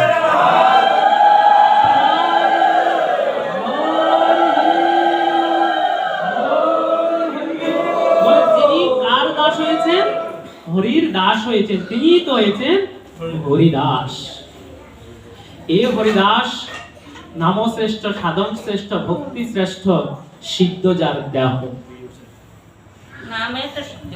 নাম নাম নামিতে তার এই দেহ সিদ্ধ হয়েছে, ভজনে তার দেহ সিদ্ধ হয়েছে। শুনুন, আমরা নাম নি, নামের মর্মার্থ আমরা বুঝি না। আমরা মনকে তিনি তিনকে লক্ষ্য করে সবসময় নাম গ্রহণ করেছেন। একটা ছিল শ্রদ্ধা, একটা ছিল ভক্তি, একটা ছিল বিশ্বাস, যে ভগবান এই পৃথিবীতে আছে, তাকে ভক্তি করতে হবে, তার প্রতি শ্রদ্ধা পরম ভাব, আমার রুচি ভাবটা থাকতে হবে। এই তিনটা ভাবকে রেখেছিলেন বলে তিনি উদ্ধার হয়েছেন। লক্ষ্যহীরা বেশ্যা পর্যন্ত আসে দাঁড়িয়ে রয়েছেন। রামচন্দ্র খায়ের কথা অনুযায়ী বলছে হরিদাস ঠাকুরের কি করতে হবে, ভজন থেকে তাকে বাদ দিতে হবে, তাকে ভজন থেকে অপরাধী করতে হবে, ভজন বহির্মুখী করতে হবে, কৃষ্ণ নামের বহির্মুখী করতে হবে। যদি তুমি যদি পারো লক্ষ্যহীরা, তবে তোমার উপযুক্ত পুরস্কার আছে। হরি নামের জলে ডুবে দিলে জুড়ায় মন প্রাণ, যে নামের জলে ডুব দিলে জুড়ায় মন প্রাণ, যে আসছে নামকে ব্যাঘাত করতে, ভঙ্গ করতে, অথচ সেই নামের জলে ডুব দিয়েছে কে, লক্ষ্যহীরা বেশ্যা। আসি দাঁড়িয়ে দাঁড়িয়ে রয়েছে, এত সুন্দর রূপ নিয়ে দাঁড়িয়ে রয়েছেন, কিন্তু হরিদাস যখন হরি নাম করছেন, হরি নামে করছেন, নামে করছেন, নামে করছেন, কিন্তু একবার তার যতক্ষণ পর্যন্ত তিনি নাম করতেছেন ততক্ষণ পর্যন্ত তার দুটো চক্ষু তার দিকে যায় না। কারণ তখন যদি তার চক্ষু যদি ওই দিকে যায়, তাহলে সে ও ভজন থেকে বাদ পড়ে যাবে, তার মনোযোগটা সেদিকে চলে যাবে, তার ভক্তি থেকে ব্যাঘাত, ভক্তির ব্যাঘাত হবে। যে ভগবানের প্রতি যে তার মন প্রাণ সমর্পণ রাখছে, সে মন প্রাণ সেখানে আর থাকবে না। বলছে তোমার কথা আমি শুনবো, আমি আগে আমার দেহরে যে জপের কাজটা আগে শেষ করে নি, তারপরে আমি তোমার কথা শুনবো। এই জপ শেষ হয়েছে, তখন লক্ষ্যহীরা এইভাবে 2 দিন থাকতে থাকতে থাকতে চলে, একবার প্রথম দিন পর্যন্ত অপেক্ষা করলেন, দ্বিতীয় দিন অপেক্ষা করলেন, মানে সূর্য উদয়ের আগে আগে চলে গিয়েছেন। পরের দিন পর্যন্ত যখন আসলেন, এভাবে শুনতে শুনতে শুনতে শুনতে একেবারে নামের জলে ডুব দিয়েছে। এবার বলছে প্রভু কিভাবে তোমার কাছে কি আছে, এমন কি ভাব দেখাইলে যে এত এই পৃথিবীতে আমি অনেক কিছু করে, অনেক দুষ্কর্ম করে, খারাপ কর্ম করে, অনেক অর্থ অলংকার উপার্জন করেছি, কিন্তু তাতে সুখ দেখছি না। কিন্তু কি নাম শোনালে, যে নামের কারণে আমি সেই নামের জলে ডুব দিতে ইচ্ছে করে, আমার নয়ন বারে ঝরে ঝরে যাচ্ছে। আমাকে যদি সেই আনন্দ যদি তোমার কাছে থাকে, আমাকেও সে একটু আনন্দ দাও, যেন আমি সেই আনন্দের জলে যেন ডুবে যেতে পারি। তখন বলেছে যে তোমার যাহা যাহা আছে সবকিছু কি করো, ত্যাগ করো, ত্যাগ করে একেবারে তুমি গঙ্গার তীরে গিয়ে একেবারে মস্তক মুন্ডিত হয়ে সদায় সর্বদা যদি নামকে আশ্রয় করে একনিষ্ঠ মন দ্বারা, তবে নামে তোমাকে গতিপথ দেখিয়ে দিবে কিভাবে তুমি উদ্ধার হবে। এই লক্ষ্যহীরা বেশ্যা ঠিক একইভাবে হরিদাস ঠাকুরের কথা অনুযায়ী যেভাবে বলেছে সেভাবে বাক্য পালন করেছে, তিনিও উদ্ধার হয়েছেন। দুঃখের বিষয় এটা, আমাদের গুরুদেব আমাদেরকে সবকিছু দেয়, বলে দেয়, কিন্তু আমরা পালন করি না, যার কারণে আমরা পিছনে পিছনে পড়ে যাচ্ছি, আমরা পিছিয়ে পড়ে যাচ্ছি। তাই আমাদের উচিত অন্তত এই আমাদের এই মাসগুলোর মধ্যে আমরা যে দীক্ষা নিয়েছি, দীক্ষা নিলে হয় না, দীক্ষার করণীয় কর্ম করতে হবে। দীক্ষার যে যে বিষয়গুলো আছে আপনারা অবশ্যই অনুরোধ আপনারা যেন সেগুলো মান্য করবেন। যারা যেই দেশে স্থানে রয়েছেন, ভজন দেশে, প্রত্যেক স্থানে সেগুলোকে মান্যতা করে চলবেন, অন্তত চেষ্টা করবেন সেই নিয়ম কানুনগুলো বুঝে শুনে এবং সেগুলো চর্চা, ভজন সাধন করা। কারণ তাহলে আপনি আপনি স্কুলে ভর্তি হলে হবে না, স্কুলের খাতায় নাম উঠালে হবে না, পরীক্ষা পাশ করতে হবে। সুতরাং আপনাকে যদি সেদিন গুরুদেব আপনাকে কৃপা করে সব দিয়ে গেল, একদিন ওষুধ খাইলে রোগ সারে না, নিয়মিত ওষুধ খাইলে তবে রোগ সারে। সুতরাং আপনার কর্ম আপনাকে করতে হবে, আপনার কর্ম কেউ করবে না, কেউ কারো পুণ্য ফল নেবে না। ভগবান বলছেন যে পৃথিবী থেকে যখন যাওয়ার সময় আত্মনির্ণয় কথার মধ্যে মানুষের শুধু কর্মফলটা যায়, একমাত্র পরীক্ষার রেজাল্টটা যায়। কেউ কারো সার্টিফিকেট দেখে না, রেজাল্টটা শুনতে চায় যে তুমি কি পরীক্ষা পেয়েছো। তদ্রূপ আমরা এই পৃথিবীতে কি ভালো করেছি মন্দ করেছি শুধু ভগবান আমাদের সেটাই জানতে চায়, সেই কর্ম দ্বারা আমাদের বিচার হয়। এছাড়া কি করেছি, কার বাড়িতে খেয়েছি, কার ঘরে শুয়েছি, কার কি করেছি, তার এগুলো কোনো দেখে না। সেগুলো দেখে আমাদের জন্য পরীক্ষার রেজাল্ট তৈরি করে রাখে, যে আমার পাপের শাস্তি বেশি হলো না পুণ্যের শাস্তি, পুণ্যের কর্ম বেশি হলো। তো এই শবরী মাতা কি করলেন, যে শবরী কথা বলছি, যে আমরা শবরী মায়ের মতো সেবা করতে পারি না। কেমন? শবরী মা জানতেন না কবে তার প্রাণ শ্রী রামচন্দ্র এই পথ দিয়ে আসবেন। প্রত্যেকটা দিন ফুল তুলতেন শ্রী রামচন্দ্র, জয় জয় রাম, জয় জয় রাম, জয় শ্রী রাম, জয় জয় জয় রাম। এ মধুর নাম করে করে প্রত্যেকটা ফুল তুলতে কিন্তু রামের নাম উচ্চারণ করতে, এবং ফুলগুলো কি করতে, নাস্তার মধ্যে সবসময় সাজিয়ে সাজিয়ে রাখতেন। একটা ফুল তুলেন, ফল তুলেন, যা কিছু তুলেন সব রামের নাম করে দেখছেন। এবং দেখেন ভক্তের, ভগবান কিন্তু ভক্তের উচিষ্ট কিন্তু ভক্ষণ করে, যদি সে ভক্ত তেমন হতে পারে। যদি এমন একনিষ্ঠ ভক্তিপূর্ণ ভক্ত হতে পারে, তাহলে ভক্তের উচিষ্ট ভগবান কখনো কখনো গ্রহণ করে থাকে। তার উদ্দেশ্য হচ্ছে, তার দৃষ্টান্ত কি, এই শবরী মাতা। শবরী মাতা কি করেছিলেন, ওই প্রতিদিন যে ফলটা গাছ থেকে, কুল মানে হচ্ছে বড়ই তুলতেন, টক ফল তুলতেন, মিষ্ট ফল তুলতেন। যে বড়ইটা টক লাগতো সেগুলো আলাদা রাখতেন, যে বড়ইগুলো মিষ্টি লাগতো সেগুলো আলাদা রাখতেন। এরকম প্রত্যেকটা ফল তিনি বেছে বেছে কামড় দিয়ে দিয়ে দিয়ে দিয়ে রাখতেন, যাতে আমার প্রাণ গোবিন্দ যেন, যে শ্রী রামচন্দ্র সেবা করতে গিয়ে যাতে সেবায় যেন কোনো কষ্ট না হয়, ওনার সেবার দ্বারা যেন কোনো বিঘ্ন না হয়, সেবায় যেন অপরাধ না হয়। তার জন্য এভাবে প্রতিদিন ফুল বিছিয়ে রাখতেন, শ্রীরামচন্দ্র শ্রীরামচন্দ্র শ্রীরামচন্দ্র বলে বলে প্রত্যেকটা ফুল বিছিয়ে রাখতেন, প্রত্যেকটা ফল তুলে রাখতেন। এক এক সময় 2-4 জন মুনি ঋষি ব্রাহ্মণেরা তাকে অনেক সময় বলতেন, দেখতেরি তোমার কি আসলে কি মাথা কি কোনো খারাপ? প্রভু রামচন্দ্র কবে আসবে আর তুমি প্রত্যেকদিন ফুলগুলো তুলে তুলে শুধু রামের জন্য বিছিয়ে রাখো। এই ফুলগুলো কেন বিছিয়ে রাখো? তোমার রামচন্দ্র কবে আসে না না আসে তুমি কিছুই জানো না, প্রতিদিন ফুল বিছিয়ে রাখো, যেদিন আসবে সেদিন বিছিয়ে। বলছে না, রামচন্দ্রকে পেতে হলে এত সোজা নয়। কারণ তখন তাকে বলছে যে তোমার মাথা খারাপ, তোমার মাথার মধ্যে কোনো সমস্যা আছে, যে তুমি পাগল। বলে আমি তো রাম নামে পাগল হয়েছি, অন্য নামে তো আর পাগল হই না, সে রাম প্রেমে আমি পাগল হয়েছি। যদি এই পাগলও যদি আমার হয়, তাহলে এই পাগলের পাগলামি দ্বারাও উদ্ধার হতে পারে। তখন এভাবে ফুলগুলো সাজিয়ে সাজিয়ে সাজিয়ে সাজিয়ে যখন রেখেছেন, আসার পথে যখন ঋষিরা অনেক সময় মাড়াই করতেন হাসি ঠাট্টার কারণে, তখন তাদের কাছে বলতেন, কদাপি আমার ফুলগুলোকে মারিয়ে নষ্ট করবেন না, কারণ আমার শ্রী রামচন্দ্র এই পথ দিয়ে আসবেন, আমার ফুলগুলোকে যদি নষ্ট করেন আমার রামচন্দ্র সেবা গ্রহণ করবেন। এমন ছিলেন শবরী, যে পুকুরে স্নান করতেন, সে পুকুরে মুনি ঋষিরা স্নান করতেন না। বলছে কি, তোমার মতন ওই স্নান করলে সেখানে জল অপবিত্র হয়ে যায়, তুমি এখানে স্নান করবে না।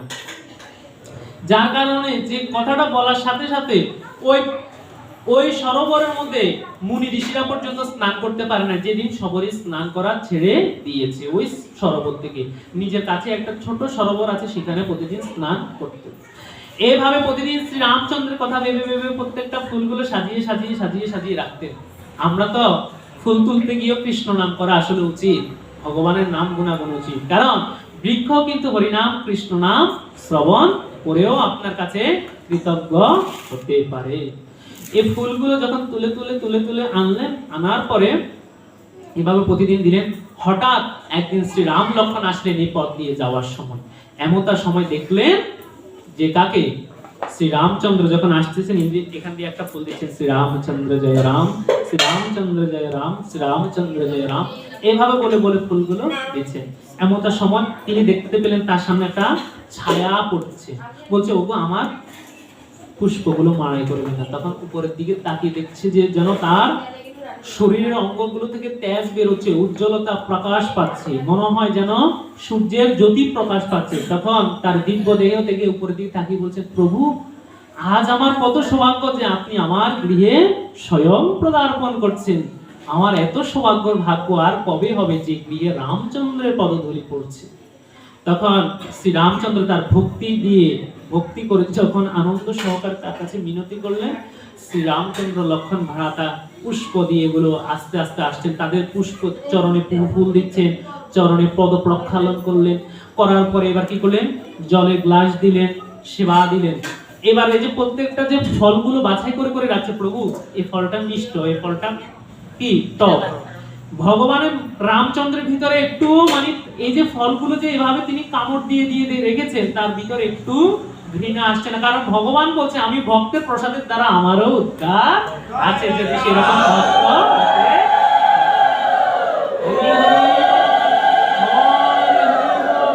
ভগবানও কিন্তু ভক্তের প্রসাদ, ভক্তের পদধূলি ভগবানও বাঞ্ছা করে, ভক্তের চরণামৃত চরণ ধুলিও তিনিও পেতে চায়। সুদামার চরণামৃত তিনিও গ্রহণ করেছিলেন। এরপরে যখন শবরীশ মাতার সেবা অর্চনা যখন উনি সন্তুষ্ট হলেন, হওয়ার পরে বলছে প্রভু এবার আমাকে উদ্ধার করুন, আপনার শ্রী চরণস্থানে স্থান করুন। বলেছে শবরী বলছে কি বলে, ভগবান শ্রী রামচন্দ্র বলছেন তোমার বাঞ্ছা অবশ্যই পূর্ণ হবে, তুমি আমার কি চরণে স্থানে স্থানিত হবে। লক্ষণের মধ্যে কিন্তু ছিল কি, লক্ষণের মধ্যে একটু মানে আমতা আমতা ভাব ছিল, যে এটা ঘৃণা ভাব ছিল, যে তিনি কিভাবে একজন বৃদ্ধ মাতার উচিষ্ট তিনি কিভাবে বক্ষণ করছেন।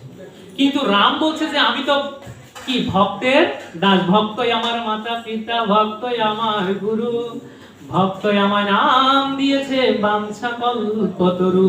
ভগবান বলে আমি ভক্তের দাস হইতে চাই, ভক্তের কাছে আমি থাকতে চাই, কারণ ভক্ত ছাড়া তো ভগবানের লীলা বুঝতে চায় না। এক অপরের সাথে সাথে সম্পর্ক রয়েছে।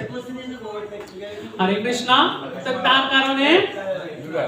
কারণে বলেছে কি, ওই প্রসাদটা যখন তিনি গ্রহণ করেছেন তখন তাকে তার সেবায় সন্তুষ্ট হয়ে বলছেন যে প্রভু এবার আমাকে আমার যথার্থ স্থানে স্থান করে দেন, আমার গুরুদেবের কাছে পাঠিয়ে দেন, আমি গুরু সেবা করতে সেখানে যাব। বলছে তোমার অবশ্য বাঞ্ছা পূর্ণ হবে, আমি তোমাকে তোমার সেই গুরুর স্থানে দিব্যধাম বৈকুণ্ঠের স্থানে আমি তোমাকে স্থান করে দিচ্ছি। তার আদেশে তিনি কি করলেন, চলে গেলেন। আর বলছে প্রভু আপনি যদি এই পথ দিয়ে হেঁটে যান তাহলে আপনি চিত্রকূট পর্বতের কাছে যেতে পারবেন, আর সেখানে গেলে বানর সেনারা সেখানে আছে। যেখানে মনে বসে ধ্যান করে সেখানে গেছে দেখে আলো বর্তিকা। সেই স্থান থেকে যাওয়ার পরে এখন ওনার আদেশে যখন এই স্থান গেল, স্থান থেকে যাওয়ার পরে যখন চিত্রকূট পর্বতের কাছে গেল, চিত্রকূট পর্বতে গিয়ে দেখছেন কে, বালি, সুগ্রীব আছেন, হনুমান আছেন, সবাইকে দেখলেন। হনুমান ছল করে আসছেন যে এরা কি আসলে কি প্রকৃত কি শ্রী রামচন্দ্র লক্ষণ। তখন ওনার সাথে যখন কথোপকথন বললেন, প্রভু তুমি কে, তোমার কোথায় থেকে আসলে, তোমার পরিচয় কি? বলে আমি একজন কাঙ্গাল আসছি, আমি আমার আল্লাহদিনী শক্তি প্রকৃতি স্বরূপা দেখার জন্য আর এই জীব জগৎকে উদ্ধার করার জন্য আমি পৃথিবীতে আসছি। এরকম নানা কথা যখন কথোপকথন হলো হনুমানের সাথে, হনুমান তখন বুঝতে পারলো ইনি স্বতন্ত্র ঈশ্বর ভগবান আসছেন আমার মতন জীবকে উদ্ধার করার জন্য, যার অপেক্ষায় আমি এতদিন পড়ে আছি। তখন তার চরণে লুটিয়ে পড়ে বলছেন প্রভু চলুন আমাদের সাথে। তখন বানর সেনার স্থানে গেলেন, বানর সেনারা তাকে দেখে এত সযত্ন করলেন, করার পরে সুগ্রীব আর বালির মধ্যে ছিল একটা দ্বন্দ্ব। সুগ্রীব বালির মধ্যে দ্বন্দ্ব ছিল কি, একদিন বালি কি করেছিল, লঙ্কা থেকে একটা রাক্ষস আসছে, আসার পরে কি করলো, তাদের এখানে জ্বালাতন করলো। করতে করতে বালি কি করলো, বালি আর সুগ্রীব ছুটে গেল তাকে তাড়া করার জন্য। করতে করতে একটা গুহার ভিতরে এসে রাক্ষসটা ঢুকে যায়। যাওয়ার পরে বালি কি করলো, ওই গুহার ভিতরে প্রবেশে ঢুকে গেছে। ঢুকার পরে তাদের সাথে যে অনেকক্ষণ ধরে মানে কি হচ্ছে, যে যুদ্ধ হচ্ছে, যার ফলের কারণে সুগ্রীব বাইরে দাঁড়িয়ে রয়েছে। বলছে সুগ্রীবকে বলছে তুমি বাইরে দাঁড়িয়ে থাকো, যদি শত্রু ওই এই রাক্ষস যদি বেরিয়ে হয়ে যায় তাকে তুমি ধরে নিবে, তাকে আঘাত করবে, তুমি বাইরে দাঁড়িয়ে তাকে পাহারা দিবে, আমি ভিতরে তাকে ধরার জন্য গেলাম, যদিও সে আমার কাছ থেকে ছুটে চলে আসে তারপর তুমি তাকে ধরবে। সুগ্রীব ভাইয়ের বড় ভাইয়ের আদেশে দাঁড়িয়ে রইল। আর এখান দিয়ে তো যুদ্ধ চলতে চলতে এত সময় হলো যে তাদের দুইজনের একজনের কোনো খোঁজ খবর পাওয়া গেল না। তখন সুগ্রীব চিন্তা করলো কি, নিশ্চয় বালির মনে হয় মৃত্যু হয়েছে, এখন রাজ্য সিংহাসনে তো শূন্য স্থান পড়ে আছে, বানর সেনারা তো রাজা ছাড়া তাদের পথ দেখার মতো কেউ নেই। তখন সবাই মিলে সিদ্ধান্ত নিল, সুগ্রীব যখন একা একাই রাজভবনে ফিরে আসলেন, সবাই মিলে সিদ্ধান্ত নিলেন তাকে রাজা করবেন। যখন তাকে রাজা করবেন, রাজ্য অভিষেক করাচ্ছেন, এমন সময় বালি আসি হাজির। বলছে ওরে মূর্খ, তোর বুঝি মনে মনে এতই বুঝি রাজ্য সিংহাসনের প্রতি বুঝি এতই লোভ ছিল যে তুই আমাকে বাদ দিয়ে আমাকে একা ফেলে রেখে তুই এখানে আসি রাজ্য সিংহাসনে বসার জন্য মনে মনে এত প্রলোভন ছিল। তখনই সাথে সাথে কি হলো, সাথে সাথে তখন বালির কথা অনুযায়ী বালি তাকে সুগ্রীবকে রাজ্য থেকে বহিষ্কার করে ফেরত পাঠিয়ে দিলেন। তখন সুগ্রীব বলছে আমার তো কোনো দোষ ছিল না, সকল বানর সেনারাই তো আমাকে এই সিংহাসনে বসিয়েছিল। বালির অধর্মের কারণে মর্ত হয়ে যে পরিমাণ অহংকারগ্রস্ত হয়ে গেছে, যার কারণে সে তার প্রজারাও আস্তে আস্তে সেখান থেকে ছুটে ছুটে কার পিছনে ছুটলেন? সুগ্রীবের পিছনে। তো সুগ্রীবের পিছনে থাকার কারণে সুগ্রীবের যখন বানর সেনারা ছিল তারা বলতেছে কি আমাদের একজন রাজার দরকার আছে। তখন ভগবান শ্রী রামচন্দ্র যখন এই পথ দিয়ে আসলেন, আসার পরে যখন তাদেরকে বিস্তারিত বললেন যে বালির কারণে আমরা এই স্থানে আমরা সবকিছু একামতে এক পথে চলতে পারি না, আপনি বালিকে যথোপযুক্ত, সে অহংকারে মত্ত হয়ে কাউকে মান্যতা করছে না, কারো কথাও শুনছে না, আপনি তাকে উপযুক্ত দণ্ড প্রদান করেন। তখন একদিন বালি আর সুগ্রীবে কি হলো যে যুদ্ধ লাগলো, যুদ্ধ লাগতে লাগতে এক পর্যায়ে ভগবান শ্রী রামচন্দ্র কি করলেন? আড়াল থেকে তীর মারার সাথে সাথে বালির কি করলো? পিঠ ছিদ্র করলো। তখন সে আড়াল থেকে যে এই যে ভগবান যে এই তীরটা মারছে, যার কারণে তার মৃত্যু হয়েছে। এই মৃত্যুর কারণে বালির স্ত্রী অভিশাপ দিয়েছে যে তুমি যখন আমার স্বামীকে যে আড়াল থেকে যেভাবে তুমি আমাকে স্বামীকে এভাবে স্বামী হারা করেছো, আড়াল থেকে তীর মেরে যখন তাকে পুরুষের মতো মৃত্যুবরণ করিয়েছিল, আমি জন্মে পরজন্মে তোমারও এইভাবে পৃথিবীতে মৃত্যু হবে। এই কারণে ভগবান শ্রীকৃষ্ণ যখন যদু বংশের নাশ হয়েছিল তখন কি করেছিলেন? একটা বৃক্ষের মধ্যে মনের দুঃখে, যদু বংশের দুঃখে তিনি শুয়ে শুয়ে নিদ্রা যাচ্ছিলেন। এমনটা সময় এক ব্যাগ কি করছিল? ওই তীর দিয়ে হরিণ শিকার করতে গিয়ে হরিণ শিকার না হয়ে ভগবান শ্রীকৃষ্ণের চরণের মধ্যে গিয়ে এই তীরটা বিদ্ধ হয়েছে। বলছে তুমি যেভাবে আড়াল থেকে মেরেছ, ওই বেদও তোমাকে এভাবে পরজন্ম তুমি এভাবে তোমার মৃত্যু হবে। তো বলছে আমি ভক্তের জন্য আমি সকল অভিশাপ গ্রহণ করতে রাজি। গান্ধারী যে অভিশাপ দিছে সেই অভিশাপ কিন্তু ভগবান মাথা পাতি নিছে, যে তুমি যেভাবে আমার বংশ নাশ করছো, তোমার বংশ যদুকুল বংশ এইভাবে নাশ হয়ে যাবে। একেবারে মাথা পেতে নিয়েছেন। যে ভগবান কেমন হয়েছেন দেখেন, আমরা তো সবসময় আশীর্বাদ পেতে যাই, অভিশাপের কথা শুনলে সবাই পিছিয়ে হাঁটে, কিন্তু ভগবান বলছেন কি আমি অভিশাপও নিতে রাজি আছি, আশীর্বাদ যেমন নিতে রাজি আছি। সবসময় শিশুকালে মায়ের আশীর্বাদ পেয়েছি, এবার বড় হয়ে যদি কোনো মা যদি প্রথম অভিশাপ দিয়েছে, আমি অভিশাপও মাথা পেতে নিতে রাজি আছি। এই হচ্ছে ভগবান আর ভক্তের মধ্যে, সাধারণ মানুষের মধ্যে পার্থক্য। কারণ ভগবান সবসময় জীবের উদ্ধারের জন্য চিন্তা করেন, উনি ওনার নিজের ভালো মন্দের জন্য চিন্তা করেন না। আর আমরা জীবেরা সবসময় নিজের ভালোটাই চিন্তা করি, আমাদের যাতে কোনো ক্ষতি না হয় সেটা আমরা চিন্তা করি। এদিক দিয়ে আরেকটি কথা বাদ পড়ে রয়েছিল যে যখন সীতা এবং রাম যখন বনবাসে ছিলেন তখন ওই পিতার মৃত্যু হলো কার? রাজা দশরথের। সে কথাটা বাদ পড়ে রয়ে গেছিল, কথাটা বলে যায়। রাজা দশরথের যখন মৃত্যু হলো, দেখেন এই কারণে পিতা মাতা যদি মারা যায়, সন্তান যদি দূর দেশেও থাকে, বিদেশে থাকে, দেশের বাহিরে থাকে, তথাপিও বিদেশ থেকে আসার পরে মা বাবার উদ্দেশ্যে প্রীতি কর্ম করতে হয়। এটা দৃষ্টান্ত রামায়ণে কখন দিয়েছে? রামকে দিয়ে এই দৃষ্টান্তটা দেখিয়ে দিয়েছে। তখন কি করেছিলেন? রাম তো আর জানতে পারেন না যে তার পিতা কত হয়েছে। তখন কি করলেন? রাজা ভরত কি করলেন? তার তিনজন মাকে নিয়ে আসলেন। বড় ভাই রামকে এবং সীতাকে কোথায় নিয়ে যাবেন? অযোধ্যা। যেহেতু পিতা মরে গেল, রাজ্য সিংহাসন এখন একা হয়ে পড়ে আছে, রাজা রাজ্য পালন কে করবে? তার জন্য তিনি গেলেন তার বড় ভাই রামকে অযোধ্যা ফিরে নিয়ে সেখানে সিংহাসন নেওয়ার জন্য। কিন্তু ভগবান বলছে আমি যেটা মুখ দিয়ে বাক্য করেছি সেই বাক্য কখনো লঙ্ঘন করতে পারি না। আমি 14 বছর বনবাস করে তারপরে ফিরে যেতে চাই। আমরা অনেক সময় বলতে পারি যে ভগবান যদি এত শক্তির ক্ষমতা হয়ে থাকে তাহলে ভগবান কেন 14 বছর বনবাস করে? তিনি চাইলে তো এক মুহূর্তে সবকিছু ধ্বংস করে দিতে পারে। ভগবান চাইলে সবকিছু সম্ভব। রাম কেন আমরা মনে করি শ্রী সত্য রক্ষার দিন, সত্য পিতার সত্য রক্ষা করার জন্য তিনি গিয়েছিলেন। তিনি দেখাইছেন যে জীবে আমরা সারা জনম শুধু সুখ ভোগ করলে হবে না, জীবনে এমন এমন কথা আমাদেরকে দুঃখ কষ্ট ভোগ করতে হবে। আমরা সবসময় পঞ্চ ব্যঞ্জন দিয়ে খেতে রাজি, কিন্তু কখনো শাকন্য দিয়ে যখন খেতে আসি তখন আমাদের মুখে তিতা লাগে। এই কারণে সবসময় মনে করতে হবে কি ভগবান যে সুখে রাখছে সেটা যদি সে সুখ হয় সে সুখটাকে মেনে নিতে হবে, দুঃখ হলে দুঃখকে মেনে নিতে হবে, কিছু করা নাই। ভগবান যদি 14 বছর বনবাস থাকতে পারে, না খেয়ে না পরে অন্ধকারে বনবাসী এর মধ্যে থাকতে পারে, আমি তো ভগবানের দাস, আমি কেন সামান্য গৃহ সংসারে কষ্ট বোধ করতে পারবো না? তাহলে নিজকে কষ্ট বোধ করতে শিখান, তাহলে জীবনে সুখের সন্ধান খুঁজে পাবে। কষ্ট যদি না করতে শিখেন, সুখটা আপনার কাছে আনন্দময় হবে না। তাহলে দুঃখ যদি চিনতে পেরেছে, সুখ তার কাছে অমৃত হয়েছে। তাই আমরা সবসময় ভালো খেতে চাই, ভালো থাকতে চাই, ভালো পড়তে চাই, দুঃখ কষ্টটা আমরা স্বীকার করতে রাজি নই। যাক, হরে কৃষ্ণ। আস্তে আস্তে আমরা আরো কথার মধ্যে চলে আসছি। তো এর পরবর্তীতে কি হইলো? এর পরবর্তীতে তখন শ্রী রামচন্দ্রের কাছে যখন গেলেন, খবর গেলেন, মা তিনজনকে, কৌশল্যা, কৈকেয়ী, সুমিত্রা, তিন মাকে দেখলেন সাদা কাপড় পরানো, ক্রন্দনে। সবাই রামকে এতদিন দেখতে পাচ্ছে না, সবাই কান্না করে তাকে বুকে টেনে তুলে নিয়ে ক্রন্দন করছে, বাবারে ভুল বুঝতে পেরেছি, ওই মন্থরার কুপরামর্শের কারণে আজ তোমাকে বনবাসে আমি পাঠিয়েছি। বনবাসে গিয়ে এত কষ্ট যে তোমায় করতে হবে কখনো আমি চিন্তা বোধ করি নাই। আমি তোমার মা হয়ে মায়ের মতন যোগ্য হতে পারি না। ভগবান দেখেন কত কৃপাবান।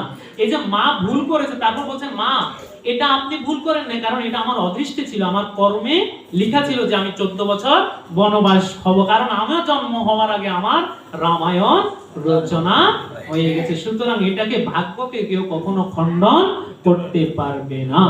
যার অদৃষ্টে ভগবান যাহা কিছু লিখে আছে সে ততটুক পাওয়ার প্রাপ্য। সে যতটুক পাবে সেটা ওনার কৃপা, ওনার দয়া। সুখ হোক, দুঃখ হোক, কষ্ট হোক, জীবন পথে সেটা আমরা পাবো। তো তখন এভাবে পিতার উদ্দেশ্যে বশিষ্ঠ মুনিকে নিয়ে তিনি কি করছেন? জলে জল দান করছেন, অন্ন জল কার্য করছেন, পিতা পিতার্থে পিণ্ড দান করেছেন। শাস্ত্রে বলছে যে সন্তান পিতামাতার যদি সম্পদ ভোগ করতে হয় তাহলে তার মা বাবার উদ্দেশ্যে পিণ্ড দান করতে হয়। মা বাবার উদ্দেশ্যে কি করতে হয়? প্রসাদ চরণামৃত দান করতে হয়। কারণ বিষ্ণুর নিবেদিত প্রসাদের দ্বারা যে কোনো কৃষ্ণ ভক্তের উদ্ধার আছে। এই কারণে আমাদের হরিভক্তি বিলাসে পাবেন। সুতরাং এটা আমার নিজের কথা নয়, এটা হরিভক্তি বিলাসে বলা, যে বলছে যারা কৃষ্ণ মন্ত্রে, যারা শ্রী গোবিন্দর ভক্ত হবে, কৃষ্ণ ভক্ত যারা, তাদের উদ্ধারের জন্য অবশ্যই বছরান্তে অন্তত তাদের জন্য একটু যদি প্রসাদ চরণামৃত যদি দান করা হয়, ওই ব্যক্তি যে স্থানে থাকুক না কেন তার প্রসাদ চরণামৃত তিনি গ্রহণ করে তার পুত্র পুরুষ, উত্তর পুরুষদেরকে, বংশের পুরুষদেরকে আশীর্বাদ করে দিয়ে যান। এই কারণে মা বাবার উদ্দেশ্যে বছর বছর তিথি অনুযায়ী যাই পারেন, একজন হোক, 10 জন হোক, 5 জন হোক, আপনার সাধ্য অনুযায়ী মা বাবার উদ্দেশ্যে প্রসাদ চরণামৃত, যাদের মা বাবা পরলোক হয়ে গেছে, পিতা মাতার উদ্দেশ্যে একটু প্রসাদ চরণামৃত দান করবেন। কারণ আপনি যে এই ভিডিওর উপরে যে থাকতেছেন, এই ভিডিওটা কার? আপনার পিতা জোড়ায় গেছে, ওনার কষ্টের অর্থ দিয়ে আপনার জন্য ভিডি তৈরি করে দিয়ে গেছে, বা আপনাকে স্নেহ লালন পালন করেছে, তার জন্য অন্তত আপনাকে লালন পালন করে কিসের জন্য রেখে গেছেন? তার উদ্ধার করার জন্য আপনাকে রেখে গেছেন। তাই সুতরাং সন্তান হিসেবে যেহেতু আপনি জন্ম নিয়েছেন, আপনার পিতা মাতার উদ্ধারে কাজ করাও কিন্তু আপনার প্রয়োজন রয়েছে। তাই আপনি যদি আপনার পিতা মাতার উদ্দেশ্যে যদি কর্ম না করেন, আপনার সন্তান দেখবেও না, শিখবেও না। আপনি যখন এই পৃথিবী ছেড়ে চলে যাবেন, আপনার সন্তানও সে কাজ আর করবে না। সুতরাং আপনাকে এই পৃথিবী ভবান্নবে ঘুরে থাকতে হবে। সুতরাং একমাত্র অনাদের আদি গোবিন্দের বিষ্ণুর প্রসাদের দ্বারা ব্যক্তির কিছু হলো, অন্তত যে কর্মের বন্ধন যাহা কিছু করছে কিছু হলো, তাকে সেখানে যে আহার করবে, খাবার খাবে, সে খাবারটা তখন তাকে দেয়। এই কারণে ভগবান বলে যে তুমি তোমার স্ত্রী রেখে এসেছো, পুত্র রেখে এসেছো, ধন রেখে এসেছো, সম্পদ রেখে এসেছো, ওই তারা তো তোমার জন্য কিছু দান করছে না। এখন যা আছে এখানে, মানে যাহা আছে তা তোমাকে খেতে দিতে হবে। তখন কষ্টের জ্বালায় যাহা দেয় ভগবান তাহা খেতে হয়। দেখা গেছে এমন এমন খাওয়া দেয়, কখনো খেতে ইচ্ছা করো না, কখনো কখনো অনাহারও পৃথিবীতে রেখে দেয়। কারণ তুমি তোমার সন্তানদেরকে সেই শিক্ষা জ্ঞান দিয়ে কখনো আসো না। এরপরে যে আসছে তখন এর কারণে ভগবান শ্রী রামচন্দ্র পিতামাতার উদ্দেশ্যে কর্ম করলেন। পিতামাতার উদ্দেশ্যে কর্ম করার পরে তখন ভরত বলছেন, প্রভু আপনার 2টা পাদুকা দেন। আপনি আপনার পাদুকা নিয়ে আমি সিংহাসনে বসতে পারবো না, আমি আপনার দাস হয়ে থাকবো। যতদিন পর্যন্ত আপনি আছেন ততদিন এই পাদুকাই আপনার সিংহাসনে থাকবে। দেখেন তখন থেকে এই যে পাদুকার সৃষ্টি হয়, তখন থেকে ভগবান শ্রী রামচন্দ্রের চরণে 2টো পাদুকা দিয়ে বলছেন, এই পাদুকা নিয়ে আমি অযোধ্যায় ফিরে যাব। আপনাকে যখন নিতে পারবো না তখন আমি কি সম্বল নিয়ে যাব? যতক্ষণ পাদুকা আছে তার মানে ততক্ষণ আপনিও আছেন। আর আপনাকে এই পাদুকা দিয়ে, আপনার পাদুকাকে সম্মান করে আমি রাজ্য সিংহাসন পালন করব।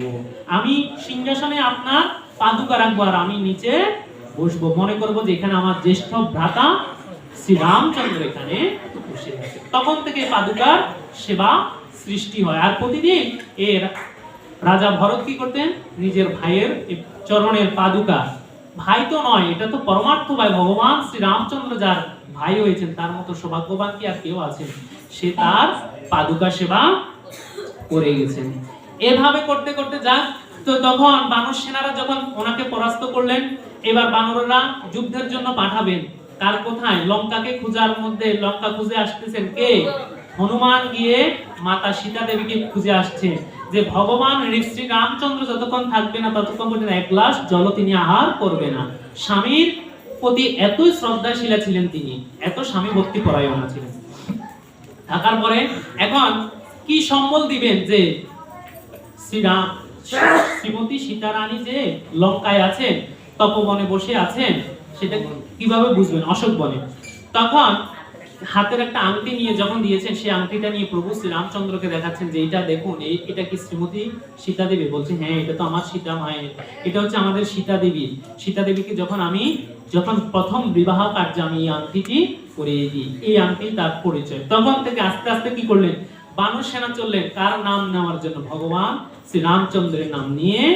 প্রত্যেকটা পাথরের মধ্যে দেখেন, পাথর জলে ফালাই দিলে ডুবে যায়, কিন্তু যে পাথরের মধ্যে শ্রী রাম নাম লেখা আছে প্রত্যেকটা পাথরে কি জলের মধ্যে ভাসে উঠছে। একেবারে বলো রে মধুমাখা হরি নাম, বলো রে নামের গুণে সোলা ডুবে, নামের গুণে সোলা ডুবে, নামের গুণে সোলা ডুবে, পাথর ভাসে জলে রে।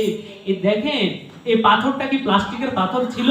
সে পাথরটা প্লাস্টিকের পাথর ছিল না, সে পাথরটা ছিল ওই শ্রী রাম নামের লেখা। যার যেখানে ভগবানের নাম যদি থাকে, নামের দাহিকা শক্তির কারণে ও পাথর জলে ভেসে উঠেছে। সে পাথরের উপরে হেঁটে হেঁটে তারা লঙ্কার পথে গিয়েছে। আর এই লঙ্কার পথে যুদ্ধ করে শ্রীমতী সীতা দেবীকে কি করেছেন, উদ্ধার করে আনলেন। এমন অবস্থায় একদিন সীতা দেবী শ্রী রামচন্দ্র গুরু সেবা করবেন, বশিষ্ঠ মুনির সেবা। তো বশিষ্ঠ মুনি যা কিছু করেন শালগ্রামে আগে গোবিন্দের নারায়ণের সেবা করার পরে তারপরে কাজ করেন, যত সেবা আছে। তো তখন শ্রীরাম যখন বনে ভ্রমণ করলেন, তখন গৃহের সেবকরা রামের বিয়োগে কি করলেন, প্রতিদিন যে ফুল তুলসী যাহা তুলতেন রামের জন্য উদ্দেশ্য করে, রামের নাম নিয়ে সেগুলো উঠতেন। মালিকের শ্রীরাম বলেন, গুরুজির সেবার জন্য আমি বাগান থেকে নিজে নিজে ফুল তুলসী চয়ন করতে এসেছি। বৃদ্ধ মালিক খুব খুশি হলেন। শ্রীরাম তুলসীকে বন্দনা করে বললেন, তারপর তুলসী পত্র পুষ্প চয়ন করলেন। তুলসী বৃক্ষ, তুলসী কোনো বৃক্ষ না, তিনি হচ্ছেন ভক্তি দেবী। নখ দ্বারা কখনো তুলসী পত্র চয়ন করা ঠিক নয়, তাতে পাপ হয়। দ্বাদশী তিথিতে, দ্বাদশী দিবসে তুলসী পত্র চয়ন করা অনুচিত। দ্বাদশী তিথিতে তুলসী পাতা শাস্ত্র অনুযায়ী উচিত নয় তুলসী পাতা তোলা। বৈষ্ণবগণ দ্বাদশীর জন্য তুলসী একাদশীর দিনে চয়ন করে রাখতে পারেন, অর্থাৎ একাদশীর দিনে তুলসী পাতা তুলে রাখতে পারেন। বলছে তিল, তুলসী, জল, এই তিনটা কখনো বাসি হয় না, তুলসী কখনো বাসি হয় না। তাই স্মরণে রাখবেন, যেদিন দ্বাদশীর দিন পরে এর আগের দিন তুলসী পাতা তুলে রাখার জন্য। যদিও কোনো সময় হয়তো আমরা মানব, সাধারণ মানব, আমাদের হয়তো ভুল হতে পারে, আমরা তো মনে নাই থাকতে পারে, যদিও মনে না থাকে।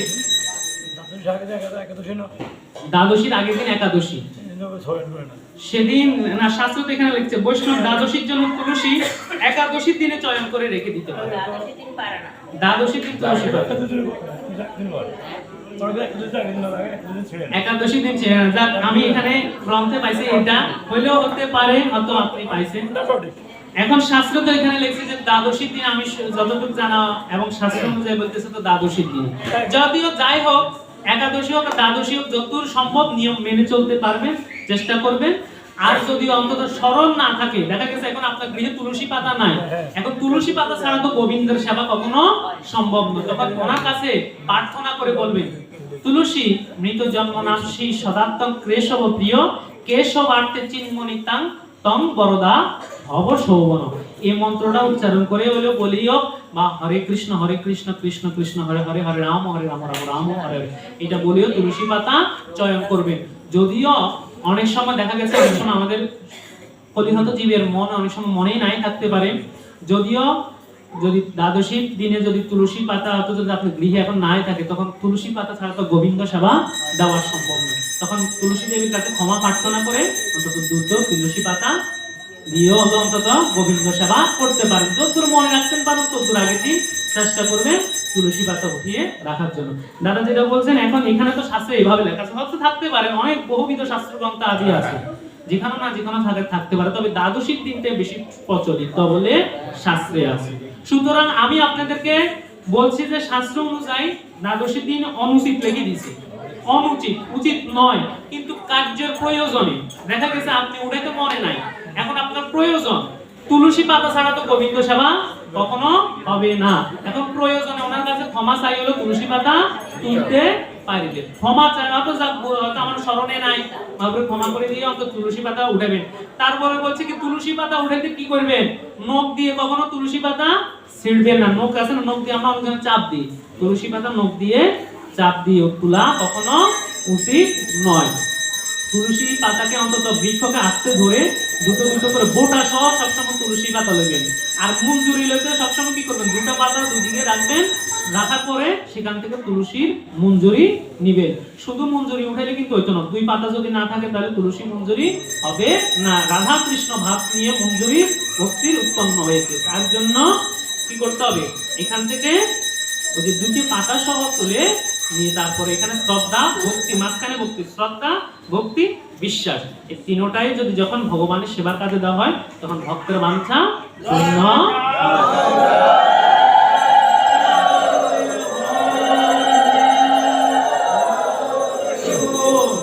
তো এবার আমরা তুলসী দেবীর কথা একটু বলে যাই। তুলসী দেবী ছিলেন কে? তুলসী দেবী ছিলেন বৃন্দা নামের সখী। আর ওনার তুলসী দেবীর স্বামীর নাম ছিল শঙ্খচূড় দত্ত। তো শঙ্খচূড় দত্ত কি করেছিলেন, তুলসী কিভাবে গোবিন্দ সেবা লাগে এটার মাহাত্ম্য আছে। তুলসী দেবী ছিলেন ভাবে বৃন্দা নামে এক সখী ছিলেন গোবিন্দের অত্যন্ত প্রিয়। তিনি কখনো গোবিন্দকে একটু চরণে জল দিয়ে ভালোভাবে পুষ্পমাল্য দিয়ে গোবিন্দ সেবা করতে পারেন। তো একদিন বাঞ্ছা হয়েছে গোবিন্দকে একটু সেবা করার জন্য, সুন্দর সুসজ্জিত আসন উপবেশন করিয়ে গোবিন্দকে যখন পুষ্পমাল্য দিয়ে সুন্দরভাবে সেবা যখন করেছিলেন, এদিক দিয়ে শ্রীমতী রাধারানীকে শয়নে নিদ্রায় রাখে গোবিন্দ চলে আসছেন বৃন্দা দেবীর গৃহে। বৃন্দার গৃহে যখন আসার পরে তুলসী দেবীকে বৃন্দা যখন সুন্দরভাবে গোবিন্দকে সেবা করছেন, আর এদিকে তো শ্রীমতী রাধারানী শয়ন নিদ্রায় তন্দ্রাচ্ছন্ন হয়ে পড়ে আছেন। হঠাৎ করে যখন দেখতে পেলেন যে আমাদের আদি গোবিন্দ তার পাশে নাই, তখন চলে গেলেন সেখান থেকে ভগ্ন তন্দ্রাচ্ছন্ন থেকে আলু থালু কেশ নিয়ে তিনি চললেন কোথায় কৃষ্ণ আছে। আর দ্বার প্রান্তে দাঁড়ি হিসেবে কাকে দাঁড় করে রাখলেন, শ্রীধামকে। শ্রীরামকে বলছে, শ্রীরাম তুমি এখানে দাঁড়িয়ে থাকবে, যে কেউ আসুক তাকে প্রবেশ করতে দিবে না। এখন শ্রীমতী বৃন্দা দেবী যখন আসলো, রাধারানী যখন আসলো, বলে আমি খোঁজ করতে করতে পেরেছি, কারণ শ্রীমতী রাধারানী অন্তর্যামী, জানেন যে কৃষ্ণ কোথায় আছেন। কৃষ্ণ তিনি বুঝতে পেরেছেন যে কৃষ্ণ আছেন বৃন্দার গৃহে। এখন বৃন্দার গৃহে যখন আছেন বুঝতে পেরে তিনি কি করেছেন, তখন শ্রীরামকে বলছেন আমাকে যেতে দাও। শ্রীরাম বলছে যে না, আমি কাউকে যেতে দিতে পারি না, এখানে আমার আদেশ আছে যে কাউকে যেতে দেওয়া যাবে না। বলছে শ্রীরাম, আমি একমাত্র শ্রীমতী রাধারানী গোবিন্দের কাছে আমি যেতে চাই, তুমি আমাকে যেতে দাও। বলছে না, আমি তোমাকে যেতে দিব না। বলছে দাও, বলে না। এই যে তার সাথে বলছে যখন জোর করে যেতে চাইছিলেন, কিন্তু তারপরও শ্রীরাম দেন না। এখন শ্রীরামও হলেন গোবিন্দের প্রিয় সখা। শ্রীরাম ছাড়াও কিন্তু কৃষ্ণ কোথাও যাইতে চান না, যেখানে মানে গোষ্ঠে যান, গাভী চড়াইতেন যান, শ্রীরামকে সবসময় শ্রীরাম সুদাম মধুমঙ্গল সবাইকে নিয়ে যান, শ্রীরাম সবসময় থাকে। এখন শ্রীরামও প্রিয় সখা, আর ইনি শ্রীমতী রাধারানী ওনার অন্তরঙ্গা আল্লাদিনী শক্তি, কোনোটা চাইতে কোনোটা কম। এখন তখন রাধারানী শ্রীরামকে অভিশাপ দিচ্ছে, শ্রীরাম তুমি আমার সাথে যে ব্যবহার করলে, দস্যুতার মতো ব্যবহার করলে, তুমি আমাকে যেতে দিচ্ছ না, আমি তোমাকে অভিশাপ দিচ্ছি, তুমি আমার সাথে যে দস্যুর মতো ব্যবহার করছো, পরজন্মে তুমি দস্যু হয়ে জন্ম নিবে। এই পরজন্মে তখন এই শঙ্খচূড় শ্রীধামে শঙ্খচূড় দত্ত রূপে জন্ম নিলেন। আবার শ্রীধামও পাল্টা অভিশাপ দিলেন তাকে, শ্রীমতী রাধারানীকে, যে কৃষ্ণের জন্য এতই যখন মায়া, কৃষ্ণ ছাড়া এক মুহূর্ত যখন থাকতে পারো না, আমিও তোমায় অভিশাপ দিচ্ছি, একদিন কৃষ্ণ এই বৃন্দাবন ছেড়ে শত বছরের জন্য চলে যাবে, কৃষ্ণ জ্বালায় তুমি মরবে, কৃষ্ণ বিরহে তুমি খন্ডন হয়ে বৃন্দাবনে ঘুরে ঘুরে শুধু বেড়াবে, কৃষ্ণ বিরহ তোমায় যাতনায় কষ্ট করতে হবে, দেখি তুমি কত কৃষ্ণ কষ্ট পেতে পারো। দুইজন দুইজনকে কঠিন অভিশাপ দেবে। এই দিক দিয়ে তো ওনাদের কথা শুনে শ্রীকৃষ্ণ কি করলেন, সর্প হয়ে কালিন্দী নদীর তীর দিয়ে আস্তে আস্তে চলে যাচ্ছেন। এমন সময় গৃহের ভিতরে ঢুকতে গেলেন, দেখলেন যে বৃন্দাকে কৃষ্ণ সর্প হয়ে বের হয়ে গেলেন। এখন বৃন্দা সখীকে দেখে বলছে, তুমি আমার কাছ থেকে কৃষ্ণকে নিয়ে আসছো ছলে বলে কৌশলে, আমি তোমাকে অভিশাপ দিচ্ছি, তুমি পরজন্মে তুলসী হয়ে জন্ম নিবি। এই বৃন্দা দাপর যুগের তুলসী হয়ে পরে জন্ম নিল। এরপর যখন কৃষ্ণকে যখন খুঁজতে গেলেন, কৃষ্ণকে দেখতে পেলেন যে জলের মধ্যে তিনি সর্প হয়ে যাচ্ছেন। আর শ্রীমতী রাধারানী ময়ূর রূপ ধারণ করে ওই কৃষ্ণকে ঠোকর দিচ্ছেন। কৃষ্ণকে যখন ঠোকর দিচ্ছেন, ময়ূরে আর সর্পের সাথে যখন একটু ইয়া হয়, তখন কি মানে দুজনে একেবারে বিপরীতমুখী। যেমন দা কোমরা একটা সম্পর্ক বলে না, তেতুইয়া চালে যেরকম বলে না, ঠিক এরকম একই অবস্থা যে ময়ূর যখন সর্পকে দেখে, সর্প কিন্তু সহ্য করতে পারে না ময়ূরের ঠোকর। তখন ময়ূর যখন এবার ঠোকর দিচ্ছেন, কৃষ্ণ সে যাতনায় তিনি তার রূপ প্রকাশ করে ফেললেন। তখন শ্রীমতী রাধারানী বলছে, তুমি আমাকে ছেড়ে এত লীলাবুজি করো, আমার প্রতি তোমার এত ইয়ে নেই যে তোমার প্রতি আমার প্রতি যে তোমার একনিষ্ঠতা তোমার প্রতি বুঝি নেই। তখন বলছে যে না রাধে, আমি সকল ভক্তের বাঞ্ছা পূর্ণ করার জন্য এই দরাদামে আবির্ভূত হয়েছে, তাই সকল ভক্তের বাঞ্ছা আমায় পূর্ণ করতে হবে।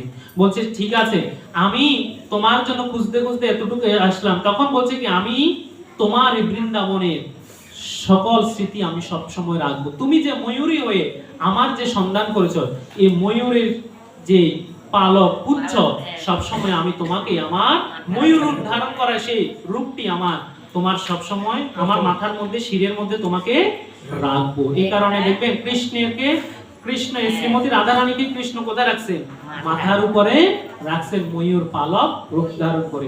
আবার বংশী বাজিয়ে যখন আনন্দ দিয়েছেন তাকে, বৃন্দাবনে ময়ূরীকে, বৃন্দাবনে ময়ূরীরা আনন্দে নৃত্য করতে করতে বলছে, তোমার এই বংশী বাদনের ঋণ আমরা কিভাবে দিতে পারবো, আমাদের কাছে তো দেওয়ার মতো কিছু নাই। বলছে আমাদের দেহ থেকে 2-4টি পালক তোমাকে দিয়ে গেলাম, যদি সেগুলো যদি তুমি যথাপযুক্ত স্থানে দিতে পারো, তাহলে সেগুলোকে সেই স্থানে সৌন্দর্য করে তুমি রাখিও। বলছে ঠিকই আছে, আমি বৃন্দাবনকে সবসময়, এই পৃথিবীতে বৃন্দাবনের মতন আমার কাছে আর কিছু নাই, বৃন্দাবনকে আমি সবসময় আমার হৃদয়ে স্থান দেবো, বৃন্দাবনকে আমার শিরের স্থান দেবো। তখন থেকে ময়ূর পালক গোবিন্দের শিরে রয়েছে, আর বংশীটাও কিন্তু বৃন্দাবনে ছিল। এই দুটো সম্পদ নিয়ে গোবিন্দ যেখানে গিয়েছিলেন, এই সবসময় দুটো সম্পদ বৃন্দাবনের সম্পদ নিয়ে তিনি সর্বস্থানে গিয়েছিলেন। তো এই তুলসীর যখন জন্ম হলো, তুলসী ছিলেন কে, নারায়ণের ভক্ত, সবসময় নারায়ণ ছাড়া বুঝতে পারেন না। আর এদিক দিয়ে শঙ্খচূড় দত্ত এত শক্তিশালী ছিলেন যে দেবতাদের সাথে যুদ্ধ করতে করতে করতে এত শক্তি পরায়ণা ছিলেন যে তাকে কোনোভাবে পরাস্ত করা সম্ভব হচ্ছে না।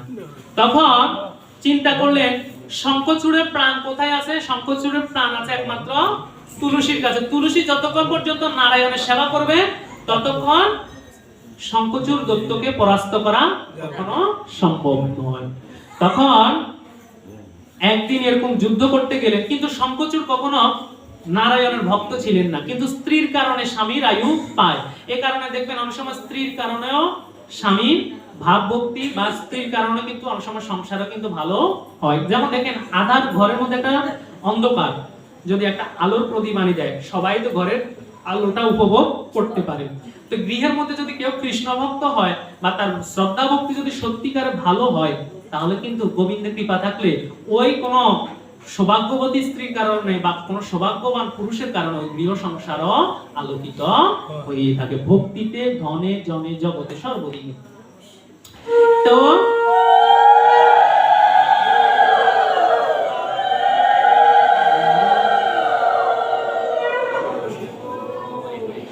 এই কারণে তুলসী, তখন থেকে তুলসী কি করলেন, কার চরণে, তখন থেকে তুলসী নারায়ণের সেবা করতেন, সব সময় নারায়ণের ধ্যান করতেন, আর সব সময় কাছে নারায়ণের কাছে বলতেন, আমার স্বামী প্রাণ ভিক্ষা তুমি দিও।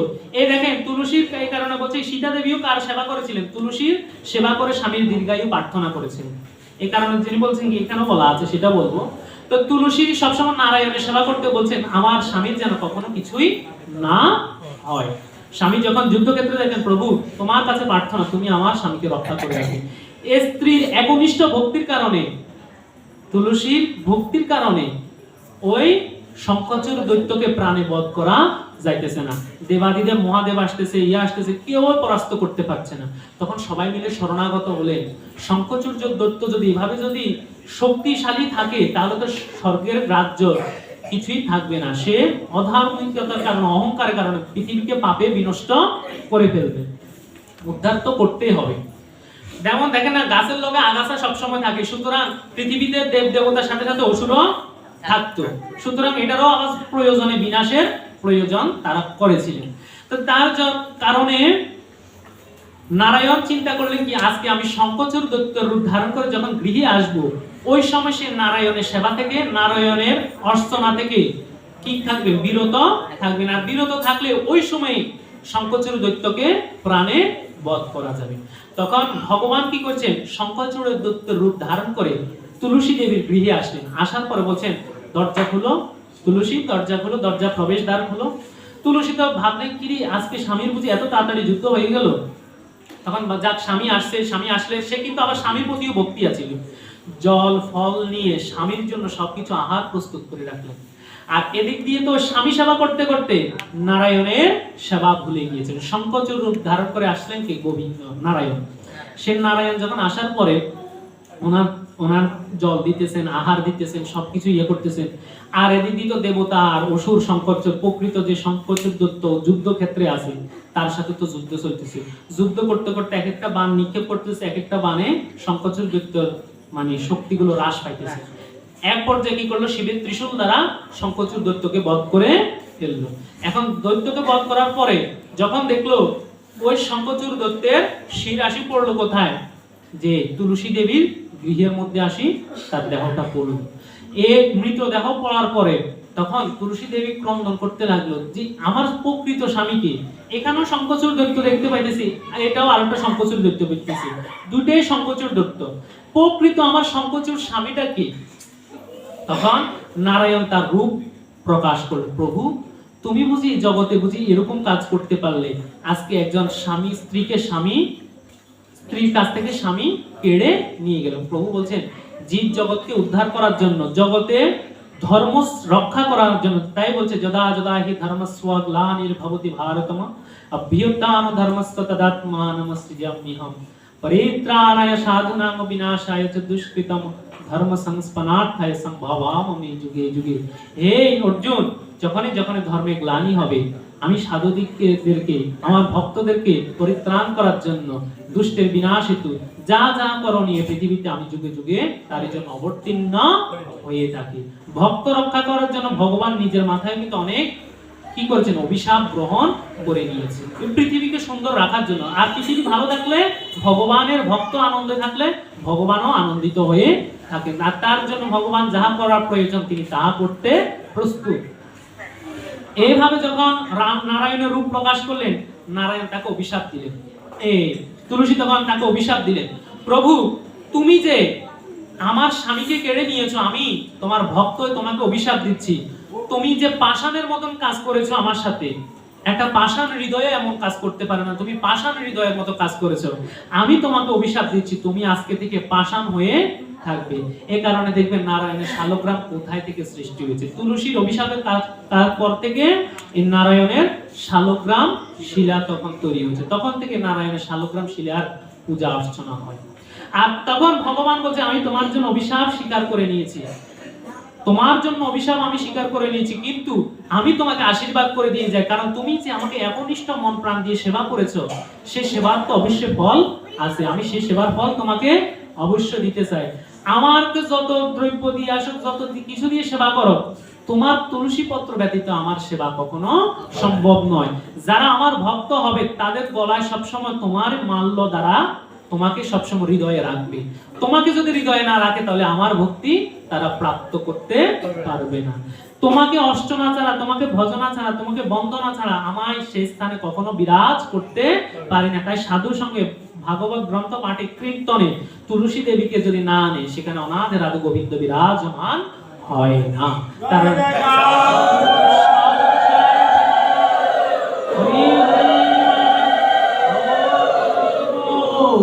তারপর থেকে এই তুলসী দেবীকে তিনি স্থান দিয়েছেন, বলছেন যে তোমার পত্র ব্যতীত তোমাকে আমার চরণে স্থান দিয়েছে, হৃদয়ে স্থান দিয়েছি, আমার শিরে স্থান দিয়েছে। তখন থেকে তুলসীকে ওই নারায়ণের শালগ্রামের সময় মাথার উপরে দেওয়া হয়, আর চরণেও আর একটা তুলসী পাতা দেওয়া হয়। এই কারণে গোবিন্দের চরণে তুলসী পাতা দেওয়া হয়, নারায়ণের বুকও দেওয়া হয়। তুলসী পাতা ছাড়া গোবিন্দ কখনো হৃদয়ে সন্তুষ্ট হতে পারে না। বলছে আমি তোমাকে আমার হৃদয়ে, শিরে, চরণে, সর্বস্থানে আমি তোমাকে রেখেছি, আমার দেহের প্রত্যেক অঙ্গে তোমাকে রাখছি। এরপর থেকে তুলসীকে যখন সেবায় সন্তুষ্ট করলেন, তুলসী বলছে আরেকটা প্রার্থনা, প্রভু আমার স্বামীকে কিভাবে উদ্ধার করে, আমার স্বামী তো, আমি তো উদ্ধার হলে হবে না, আমার স্বামীকে অন্তত এই পৃথিবীতে কোনো ধর্ম কাজে তাকে রাখবে, এমন কোন কার্যে রাখিও যাতে আমার স্বামীও যেন সবসময় আমার সাথে সাথে যেন সবসময় থাকে। তার জন্য বলছে কি, তুলসীকে বলছে তথাস্তু, আমি তোমার সে বাঞ্ছা পূর্ণ করব। বলছে যখন ভক্ত কি করবে, যখন পূজা অর্চনা যাহা কিছু করবে, যদি শঙ্খ ধ্বনি না করে তাহলে আমার জয়ধ্বনি প্রকাশ হবে না। আর এই কারণে শঙ্খ বাজাইতে হলে 3 বার বাজানো লাগে। প্রথম ডাকে ব্রহ্মাদেবকে আহ্বান করা হয়, তারপরে বিষ্ণু, তারপরে দেবের আদিদেব, 3 এই 3 বার শঙ্খ বাজানো হয়, শঙ্খ ফু দেওয়া হয়।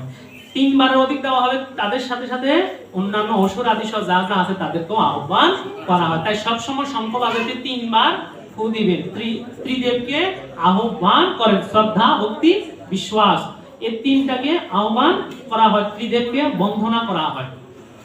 আর বলছে যখন পবিত্র কার্য এই শঙ্খকে ধারণ করে রাখবে, বলছে কোথায়, যখন নারীরা যখন সৌভাগ্য দেবী হবে, সৌভাগ্য সত্যবতী হবে, তাদেরকেও তুমি সেই স্থানে স্থান রাখো। তাই বলছে সধবা নারীদের কাছেও যখন থাকবে, তাদের মঙ্গল চিহ্ন হয়ে আমার স্বামীকে যেন তারা সবসময় ধারণ করে রাখে। প্রভু তোমার চরণে সেটাই যেন কামনা করে। তখন থেকে বলছে ঠিক আছে, তোমার স্বামীকে আমি সব তুমি যেরকম বাঞ্ছা করেছো, তোমার বাঞ্ছা আমি পূর্ণ করব। তোমার স্বামীকেও আমি শঙ্খ বলে শাখা হিসাবে প্রত্যেক মঙ্গল চিহ্ন অনুযায়ী সকল ভক্তের মধ্যে থাকবে। কারণ এই শঙ্খচূড় যদিও এই জন্মে যদি সে দস্যুতার কারণে আমার জ্ঞান হারা হয়ে যায়, কিন্তু পূর্বের জন্মে তো সে আমার শ্রীধাম ছিল, তাই আমার প্রিয় সখাকে কিন্তু আমি হারাতে চাই না। এই কারণে শ্রীধামের চিহ্ন অনুযায়ী শাখা সবসময় নারীদের হাতে পরানো থাকে। তাই তুলসী সেবা বিনে কৃষ্ণ সেবা কখনো হয় না। তখন সীতা দেবী বলছেন, স্ত্রীলোক নিয়মিতভাবে তুলসী দেবীর পূজা করলে, প্রদক্ষিণ করলে স্বামীর দীর্ঘ আয়ু হয়ে থাকে। সীতা দেবী প্রতিদিন শ্রী রামচন্দ্রের জন্য তুলসী পূজা করতেন এবং তুলসী দেবীকে ভক্তি করতেন এবং প্রদক্ষিণ করতেন। তাই তুলসী দেবীকে স্বামীর আয়ুর জন্য যারা সধবা নারী, তারা অন্তত ভগবানের যদিও ভক্তি হোক আর কৃষ্ণ পিতার্থে যদিও নাই হোক, জাগতিক বাসনার জন্য স্বামীর অন্তত মঙ্গলের জন্য হলো তুলসী তলে দীপ দেওয়া বা তুলসীকে ধূপ দীপ দেওয়া, তুলসী পূজা করা ভক্তের কর্তব্য। হরে কৃষ্ণ। আমরা আজকে শ্রী রাম কথা নবম স্কন্ধের ভগবান শ্রী রামচন্দ্রের অমৃতময় কথা আমরা এখানে বিশ্রাম দিচ্ছি। আগামী দিন আমরা দশম স্কন্ধ গিয়ে ভগবান অনাথ রাধে গোবিন্দের, ভগবান শ্রীকৃষ্ণের লীলা মাহাত্ম্য আমরা শ্রবণ করব। সে বলে আজকের ন্যায় হরিকথা কৃষ্ণ কথা এখানে বিশ্রাম দিচ্ছি। বলো শ্রীমদ্ ভাগবত